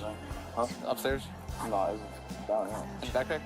No, it's wherever y'all, where y'all got. Is it on the floor somewhere? I want to make sure I get it to you. It's on the floor. Okay. Alright, so is it the white one? Is it behind that one in the black jacket? There's a phone with a cord wrapped around it? Is that his phone, the one you said? He said his was with him when you guys down there. The one on the floor is the guy's that's sitting next Where was your phone at? They got a Supreme Kush on it. Supreme Kush? Is that in the backpack? Oh, yeah. It might be, I think it's... He said it was over there when you guys down there. Oh, I can see it. Is it in your car? In your Mitsubishi? Okay. Okay. We'll have to check. Alright, you can go take a seat. Appreciate it.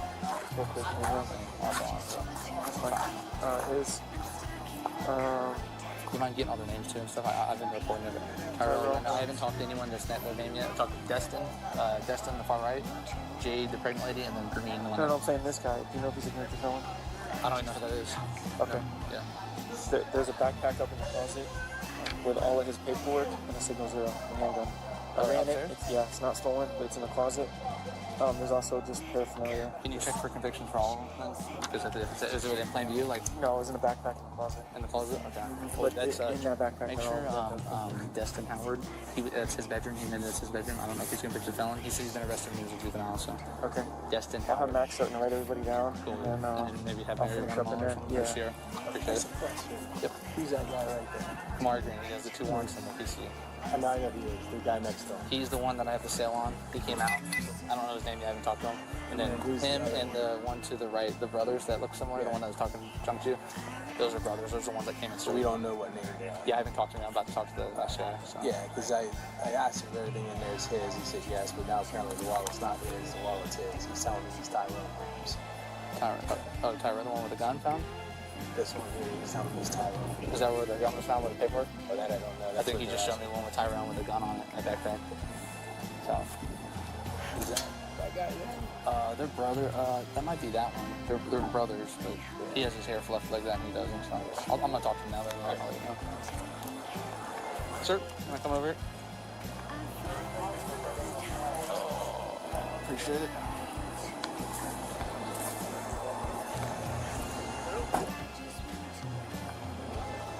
All right, man. What's your first name? Tyrell. Tyrell. Okay. What's your last name? Holmes. Okay. Is that your brother? He looks like you. What's his name? Tyrell. Same name. Not the same name. What's his last name? Holmes. Same last name. Not the same. So your name. So what's your name?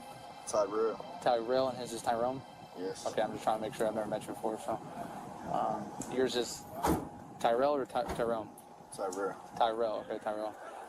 You and your brother. Where you stay at? Nowhere.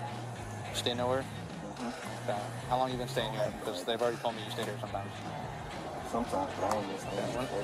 I get you. How long you been staying here sometimes? It's not a trick question. I'm just trying to see how long you've been here. Because if there's stuff up here and you haven't been here in a while, then I'm not going to charge you with it. I ain't got no answer. You ain't got no answer for me? I don't even really have nothing to say to you. Okay, do you want to request an attorney? You don't want to talk to me? I want to go sit down. I get you. We're just talking. I'm just trying to figure out why you're here, why you're in handcuffs, and if you're... I'm trying to figure that out too. Well, you just said you don't want to talk to me. You're kind of... Y'all need to figure out what's going on. Okay, Tyrell.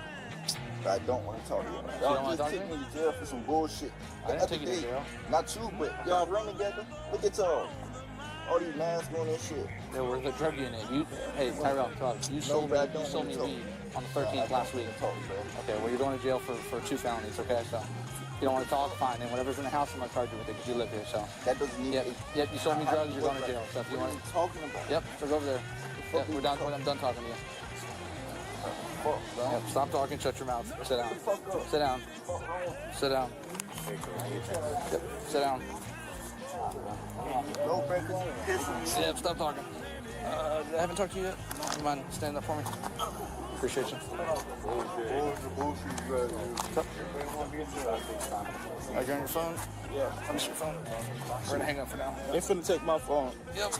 He's detained right now, so I'm gonna hang up, okay? Okay. I'll let you know what's going on after. Alright, thank you. Yep. Sit here for a second. It's not broken, shut your mouth. Stay right here. What's up? Hey, no, I just switched the cars, like shit, get stuff on the floorboard and see if there's nothing else inside of it. So. I appreciate it. It's over here. Appreciate it. Seems like the normal one out of all of them. Not bringing them out. You got a job to do. You got to start calling out saying, what's your first name? Elijah, what's your last name? Oh, okay. How long you been staying here? Probably like a month. Okay. Stay with Jade and Destiny? Okay. You ever been arrested before? What's the last time you were How old you are? And what's your favorite? Do you grow up around here? No, I grew up in Atlanta. Okay. How you know all these guys' friends? School. What school did you guys go to? Howard. Howard? Where's that at? Middle school. Howard, is that in Orlando? Yeah. Okay. Are you friends with anyone specifically, or just with all? Maybe all friends you have? No, most of all. Yeah. Jade and Destiny are kind of on the apartment or rent it? Okay. Man, Island Boys keep running around. I know there's people calling that 100%. You know it. We got mad when I brought it up. I'm like, you look like Island Boy, man. So, where do you stay in the apartment? On the couch? Or? Yeah. I haven't been up there, so I don't know what it looks like. Okay. Do you have like a backpack with your stuff in it? Yeah, I do. Doesn't mean you're going to jail. If you are going to jail for some reason, do you have anything you want me to bring with you? No, not like a phone or a wallet or something. Just my phone. The phone okay. And my wallet. Okay, cool. Is there anything illegal on you or up in the house that will be tied to you, like in your backpack where you stay on the couch? No. Okay. Is there anything that and I'm not trying to get you to snitch on anyone or whatever the case is, but you were found in this apartment. Yeah. If there's something in the general area that you stay in, the living room, you might be charged with it. Yeah. If it's not yours, I can understand that, but I don't know whose it is, you know what I'm saying? So if it's not yours, or if there's something that you know there's a little bit of weed or something, this is the time to tell me, you know what I'm saying? Yeah, only thing I own in there is that orange backpack. Orange backpack. PC. What, computer? Yeah, the Okay, is it like on game right and stuff? Okay, what game you all play? I was playing Fortnite. Fortnite. Yeah. You don't play Call of Duty, man? I play Call of Duty. Warzone? Blackout 6? Yeah. That Omni movement, man, that's wild. But, what was I gonna say? In the backpack, is there stuff with like your name on it so I can say it's yours? Yeah, my wallet. Your wallet's in there? Okay, cool. Okay, nothing on you, like I said, no, you're not even living weed or anything? No. Okay. Who all stays in here with you guys? They all kind of told me to stay here, but I didn't talk to the other one. Just kind of hang out, sleep there. Okay, cool. All right, what's your first name? Elijah. Elijah, appreciate you, man. You can take a seat. What's the other boy to your left? The one with the fluffy hair, the other brother? Tyrone. Okay, Tyrone. Tyrone, do you mind standing up for me? Need help?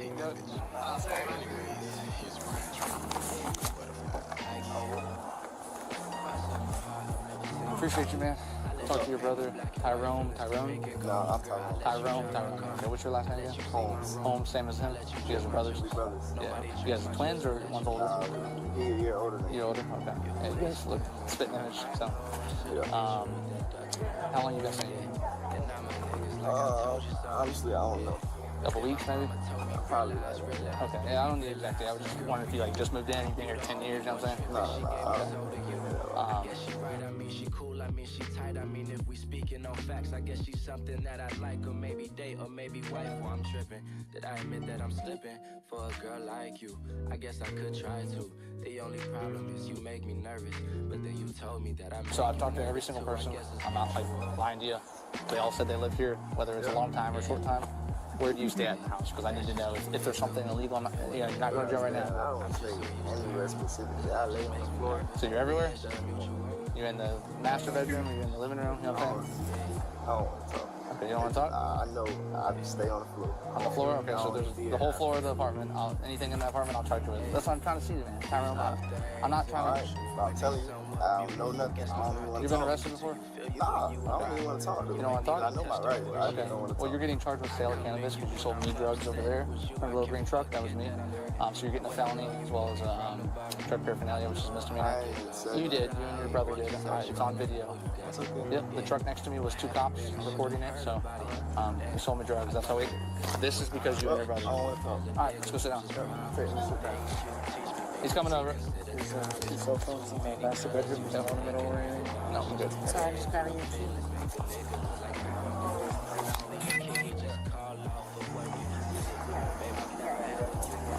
So just to let you guys know, this whole thing is because of these 2 guys. So, and him. But these 3 are responsible for this. So if you're going to be mad at someone, be mad at them. Okay? You hang out with people that do stuff like this is what happens, okay? You got a pregnant lady here in handcuffs. So, you know, this is the only normal guy out of it all. Them 2 are the only normal people. You guys just want to run your mouth. It's not tough. We're not impressed. We don't care. Yeah. Okay, well, you're acting tough, and we don't care. So. Get pissed off. You 3 are for sure going to jail. I've already told you your charges. We'll take you when we want to take you. You 3 are going to jail, and obviously I don't think you're going. And you 3, yeah, not for sure, but I don't think you're going to jail, but it's possible. You know what I'm saying? So just sit tight. Tyrone or Tyrone? Tyrone.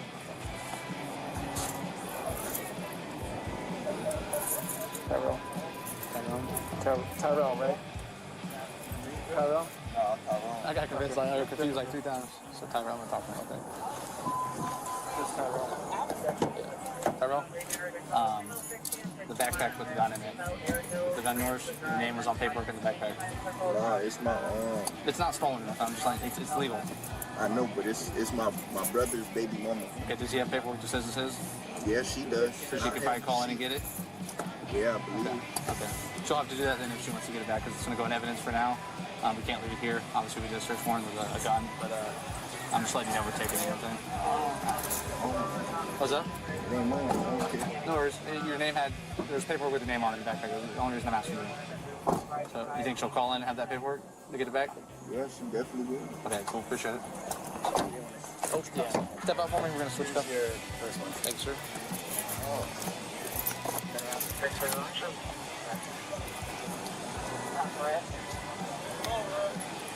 Hold up.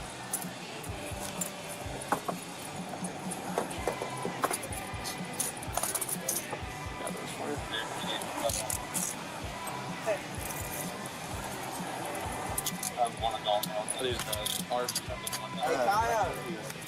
Call my grandma. Call her, too. Tighten up this. It's too tight. This one? No, this one. Appreciate it, man. Thank you so much. We're gonna get the side report done and everything. So. Oh, you'll do that? Yeah, we'll get. We're gonna do it right when we get back. So that, I don't think we have laptops, but if you get there and it's not done, just call me and I'll hang it out real quick. Got it. And then you'll like come there and do whatever. You alright? I'll do all the paperwork and stuff. Yeah. Okay. Yeah. Just wait with them there or whatever. Well, yeah. Just bring them in when they come and get them. Then you're good. Thank you, man. Appreciate it.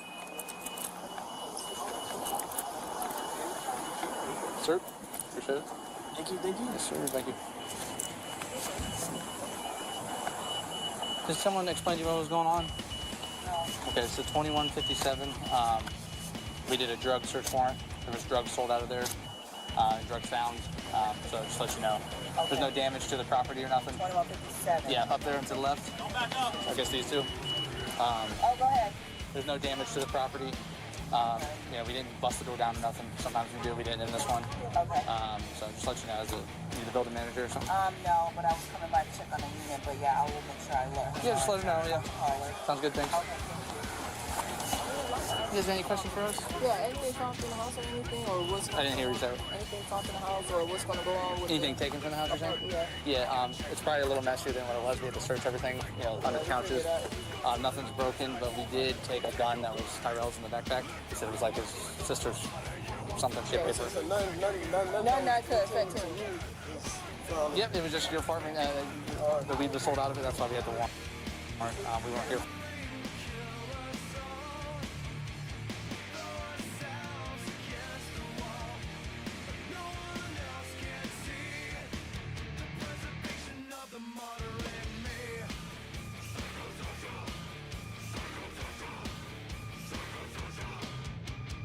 I even had OJ lock up in his super suit for it. God, see, that's what I'm talking about. That's God, what? I don't want that. Inevitable shit.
So you're a Pantera fan, you just got yourself a Floyd, and you want to learn how to squeal like Dimebag Darrell.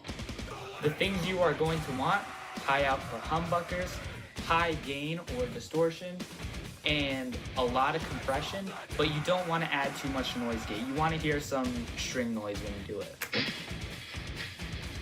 You can hear the light hissing. Pluck the G string very hard while you dip the bar. You want to do it in a spot where you hear it hitting the fret wire. And then once you dial the bar down, catch the harmonic on the 3rd fret.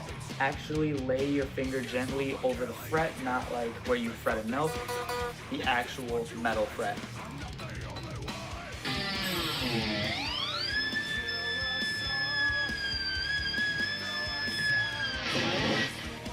Pluck the G string very hard while you dip the bar.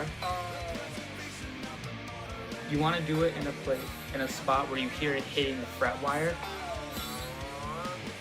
And then once you dial the bar down, catch the harmonic on the 3rd fret.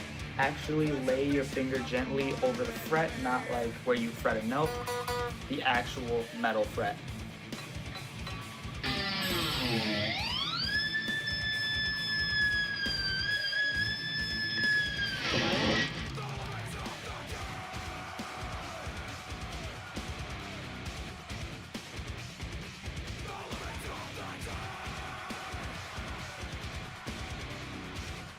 You probably already.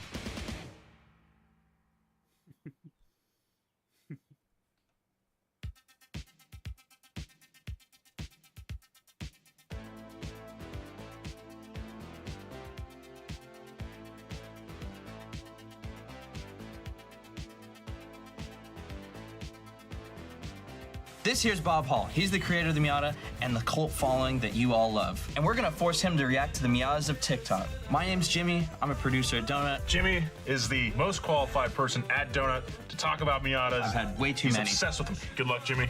Will do, Nolan. Nice to meet Hey, you, Bob. Nolan. Take care. All right. If you ever want a Miata, I can tell you where to get them. All right, sounds good. Jimmy's got some spares. First clip. Before. Looks good. Like that. Yeah? Yeah. A little dirty. Wheels need to be there. something like that. Yeah. Oh. What happened to it? Oh, I know what that is. Okay, you know this outfit that launched the commercial satellite that landed on the moon? Yeah. This is the modified Miata they have for their moon rover. Oh, okay? it's the new Mars rover. And you can see that's not the moon, is it? It looks like somebody, that looks like Nebraska. Looks like some driving a Miata made into an SUV. I really like off-road Miatas. I think they're pretty cool, and I think it's really cool to see that the community is just taking the Miata and putting it in any environment. Bob, no. I'm sorry. Excuse me. Can I have my money now?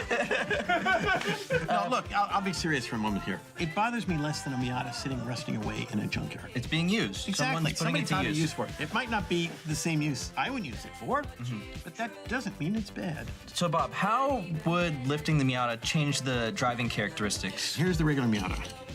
Here's the lifted Miata. That's a lot of flipping. The dynamics of the car would be pretty awful. It wouldn't be what the Miata is about. If I were going to do a lift a car on a rare car, an unusual car, I'd find one of those 323s painted the weird color, put 323 four-wheel drive in it, and I'd make that the lift thing. All right. That's pretty cool. How about we get to the next clip, Bob? Yes, that's a fine idea, Rick. Oh, wait, you are Jimmy. Rick is in Casablanca still. Okay, let's see the video. Oh, man. Is that after the accident or before? That's a good question. I think there's stance, but this guy doesn't understand what stance is. It also looks like he's missing the window in his hardtop. Maybe that's because the car flipped over. Okay, this is one of the downsides of living in a free country. Oh. At the car wash. In a soft top? Oh no, that's definitely gonna leak. You think? Duh. Oh, that's how you rust out the partial shell. Miata's always this leaky. Did you guys account?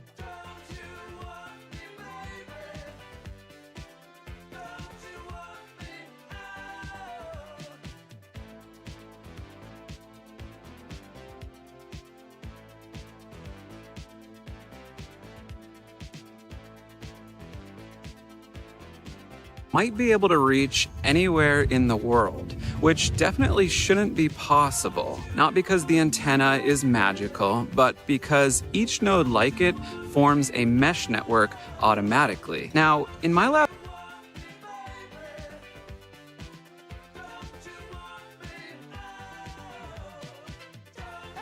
Dallas, where at least 3 people are dead after a gas explosion and fire destroyed an apartment complex. Firefighters spent the night sifting through the debris, searching for people still missing. Jason Allison is in Dallas this morning. Good morning. Good morning. Dallas fire rescue teams have been here at this location throughout the night. They said the operation is not going to be finished until they have been able to search every inch of this building that exploded. Officials confirmed 2 women and a child were killed in this explosion and fire. At least 5 other people were injured, and officials are still not sure on just how many people might still be unaccounted for. Oh my God!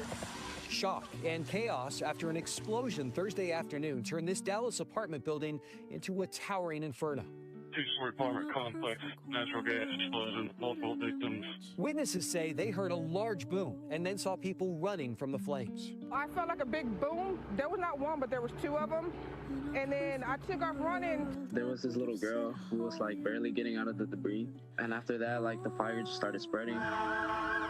Fire officials said the first call they received was for a gas leak just before 1 p.m. local time. At some point while those units were en route is when the explosion occurred. About 120 firefighters had descended on the building to battle the flames engulfing the more than 20-unit apartment complex. A plume of black smoke could be seen for miles. I was just driving back and I saw the smoke and I kept thinking, oh, that looks so bad. Casey Brocker had just moved into the now burned down building last week. It's literally what I have on right now, and this purse is all I have. According to Atmos Energy, the fire department reported that a construction crew, unrelated to the gas company, damaged a natural gas pipeline near the complex. But there are a number of things that we are before we are first responders. And that is... Excuse me. And that, we're parents regarding who might be in those apartments. They really weigh on our heart. The explosion and fire happened right next to a high school. It's this building right here, but it was empty. No students there because it was the first day of summer break. The NTSB is now also sending a team to Dallas to investigate. All right, Jason, thank you very much. We appreciate it. Why did you put me through June 29, 1995, 2 p.m., Socho District, Seoul, South Korea. The Sampoong department store was, by any measure, having a good day. 40,000 shoppers moved through its 5 floors. Families drifted between clothing racks. Teenagers crowded the food court. Children pressed their hands against the glass display cases near the entrance. Unbeknownst to them, up above, on the 5th floor, the mall's top executives were having a meeting to decide their fate. The suits sat around a table in one of the management offices. Chairman Lee Jun and his son, the store's president, were presiding over the meeting. The building's cooling systems had been switched off roughly an hour earlier, and the hot air in the room had gone completely still. Spread across the table in front of them were maintenance logs, photographs, and handwritten warnings. Everyone presented their conflicting ideas of what to do with the situation at hand, but Chairman Lee Jun shut the conversation down, rose from the table, and delivered his instruction. The mall would stay open. The escalators would keep running, the employees would keep working, and most importantly, the happy shoppers would keep spending their money. Then, at 5:40 p.m., without a word to anyone, the executives walked out of the building to safety and left thousands of customers and employees to die. But the story does not begin with that meeting. It had been building since early that morning. Let's get into it. At 8:05 a.m., the facility manager at Sampoong department store unfolded a handwritten note from the night shift security guard. It said there was a loud cracking noise coming from the roof. The manager read it twice, then he folded the note, put it in his pocket, and went upstairs. At 10:02 a.m., he arrived at the food court, which spanned the entirety of the 5th floor, the top floor of the building. By the time he got there, part of the restaurant area had already been closed to the public after staff noticed large cracks running around one of the main concrete columns that supported that floor. But the rest of the department store stayed open.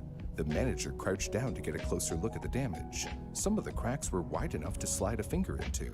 He knew the building well enough to understand what he was looking at. The upper floors depended heavily on columns like this one to carry the load. If one of them started to fall, there was no telling what could happen. He then moved up to the roof and saw that the concrete there had split in several places with long fractures cutting across the surface. Some areas had sunk lower than others. He worked his way back through the upper levels, speaking to maintenance staff and checking every area that had been flagged. The crew had already moved heavy furniture away from the worst cracks, filed their reports, and put up caution tape to keep the damage out of view from customers. They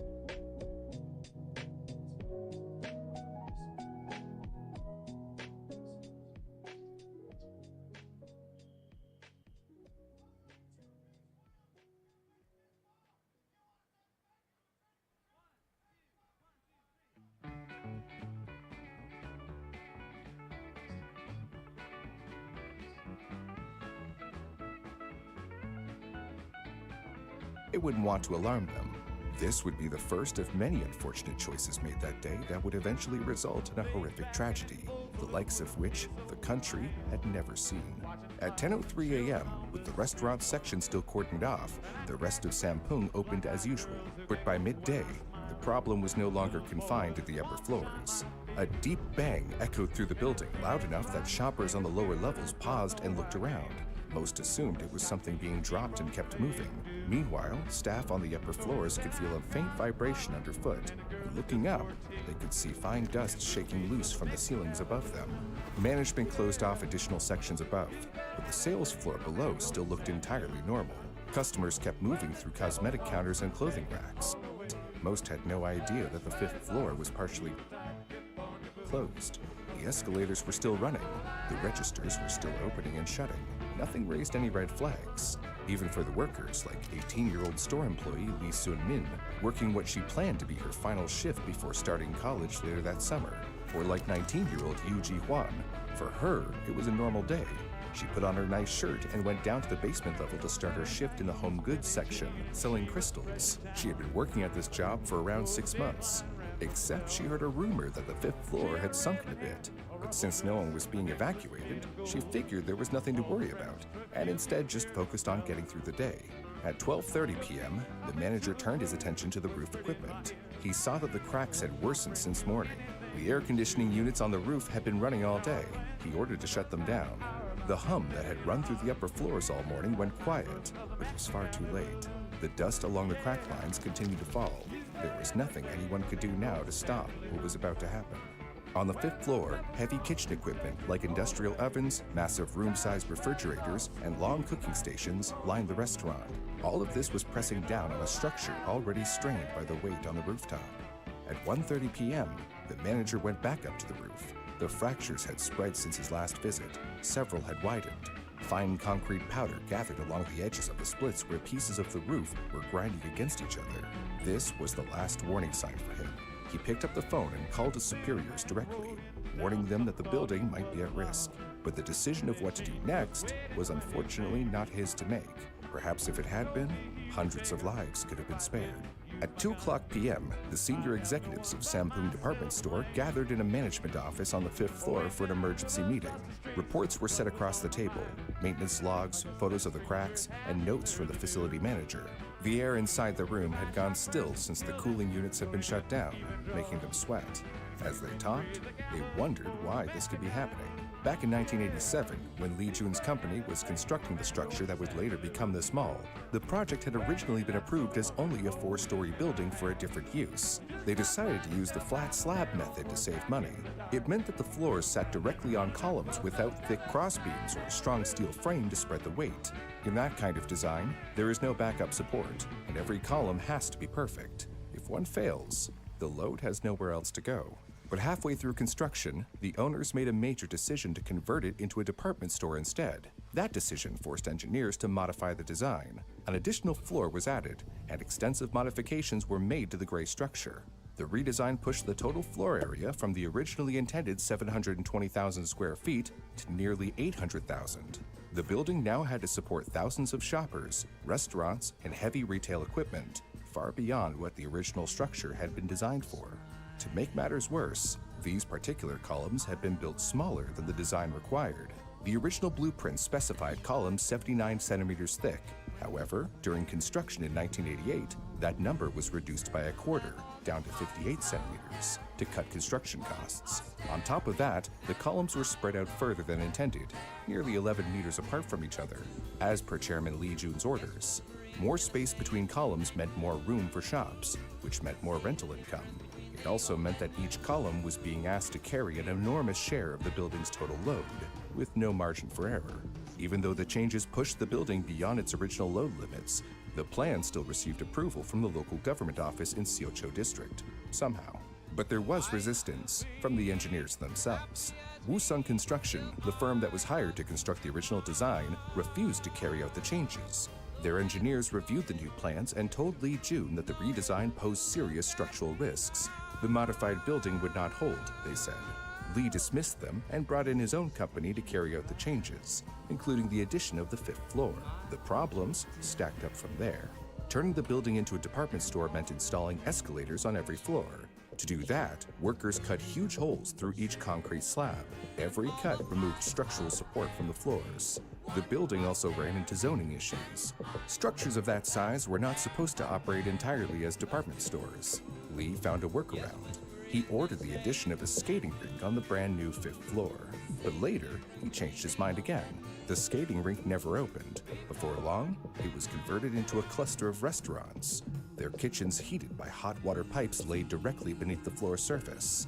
This was another critical mistake, as the heavy kitchen equipment and the thick concrete required for the underfloor heating created a far greater weight burden than the skating rink ever would have. And just to make things even worse, the 5th floor had another design flaw. The columns on that floor did not line up with the columns beneath them. In a properly engineered structure, columns stack vertically so that weight travels in a straight line from the uppermost floor down through every level to the foundation. In Sampoong, the load transferred sideways through the concrete slab before reaching the next column down, putting even more stress on the columns and floor of the 5th level. Despite all these reckless changes, the building still made it through approval and opened to the public in 1990. And the answer to how it got away with all the violations lies in the timing. South Korea in the late 1980s was building fast. The economy was booming. Cities were expanding. New businesses were opening. And malls were suddenly everywhere. Then came the 1988 Olympics in Seoul. Hosting the games meant massive projects everywhere. Stadiums, hotels, roads, and shopping centers for tourists. Deadlines were tight, and projects piled on top of each other. In favor of rapid development, building codes were often poorly enforced. inspections were rushed, and violations were brushed off just so projects could be finished on schedule. Cutting corners was being rewarded. Still, the mall stood with no impeding signs of danger for 5 straight years. So what was causing the cracks to appear now? But you know who doesn't cut corners? You know who hey, that's my line. Oh, not another one. Bro! Yes? No, not you deja brews. I meant the original... never mind. Just don't take my lines, alright? It's not cool. You know what's also not cool? Receiving a workplace injury due to negligence of another party. Stop turning what I say into segues. Listen, bro, I know you're new here, but there's a reason why I do the sponsor segments, okay? It's Just like there's a reason why Morgan & Morgan, this video's sponsor, is America's largest injury law firm. They have 1,000+ attorneys and more than 100 offices nationwide. They've recovered $30 billion for their clients. And they've been fighting for people for over 35 years like an army of lawyers ready to battle it out. They're for the people, protecting those defenseless against powerful interests. So if you get injured because of someone else's negligence, you deserve to be paid. And guess what? The fee is free unless they win, and that's what makes them so great. For more information, you can go to forthepeople.com/brew. Okay, if you're quite done taking my job, well, let's get back to our regularly scheduled programming where those mall owners were... There is a step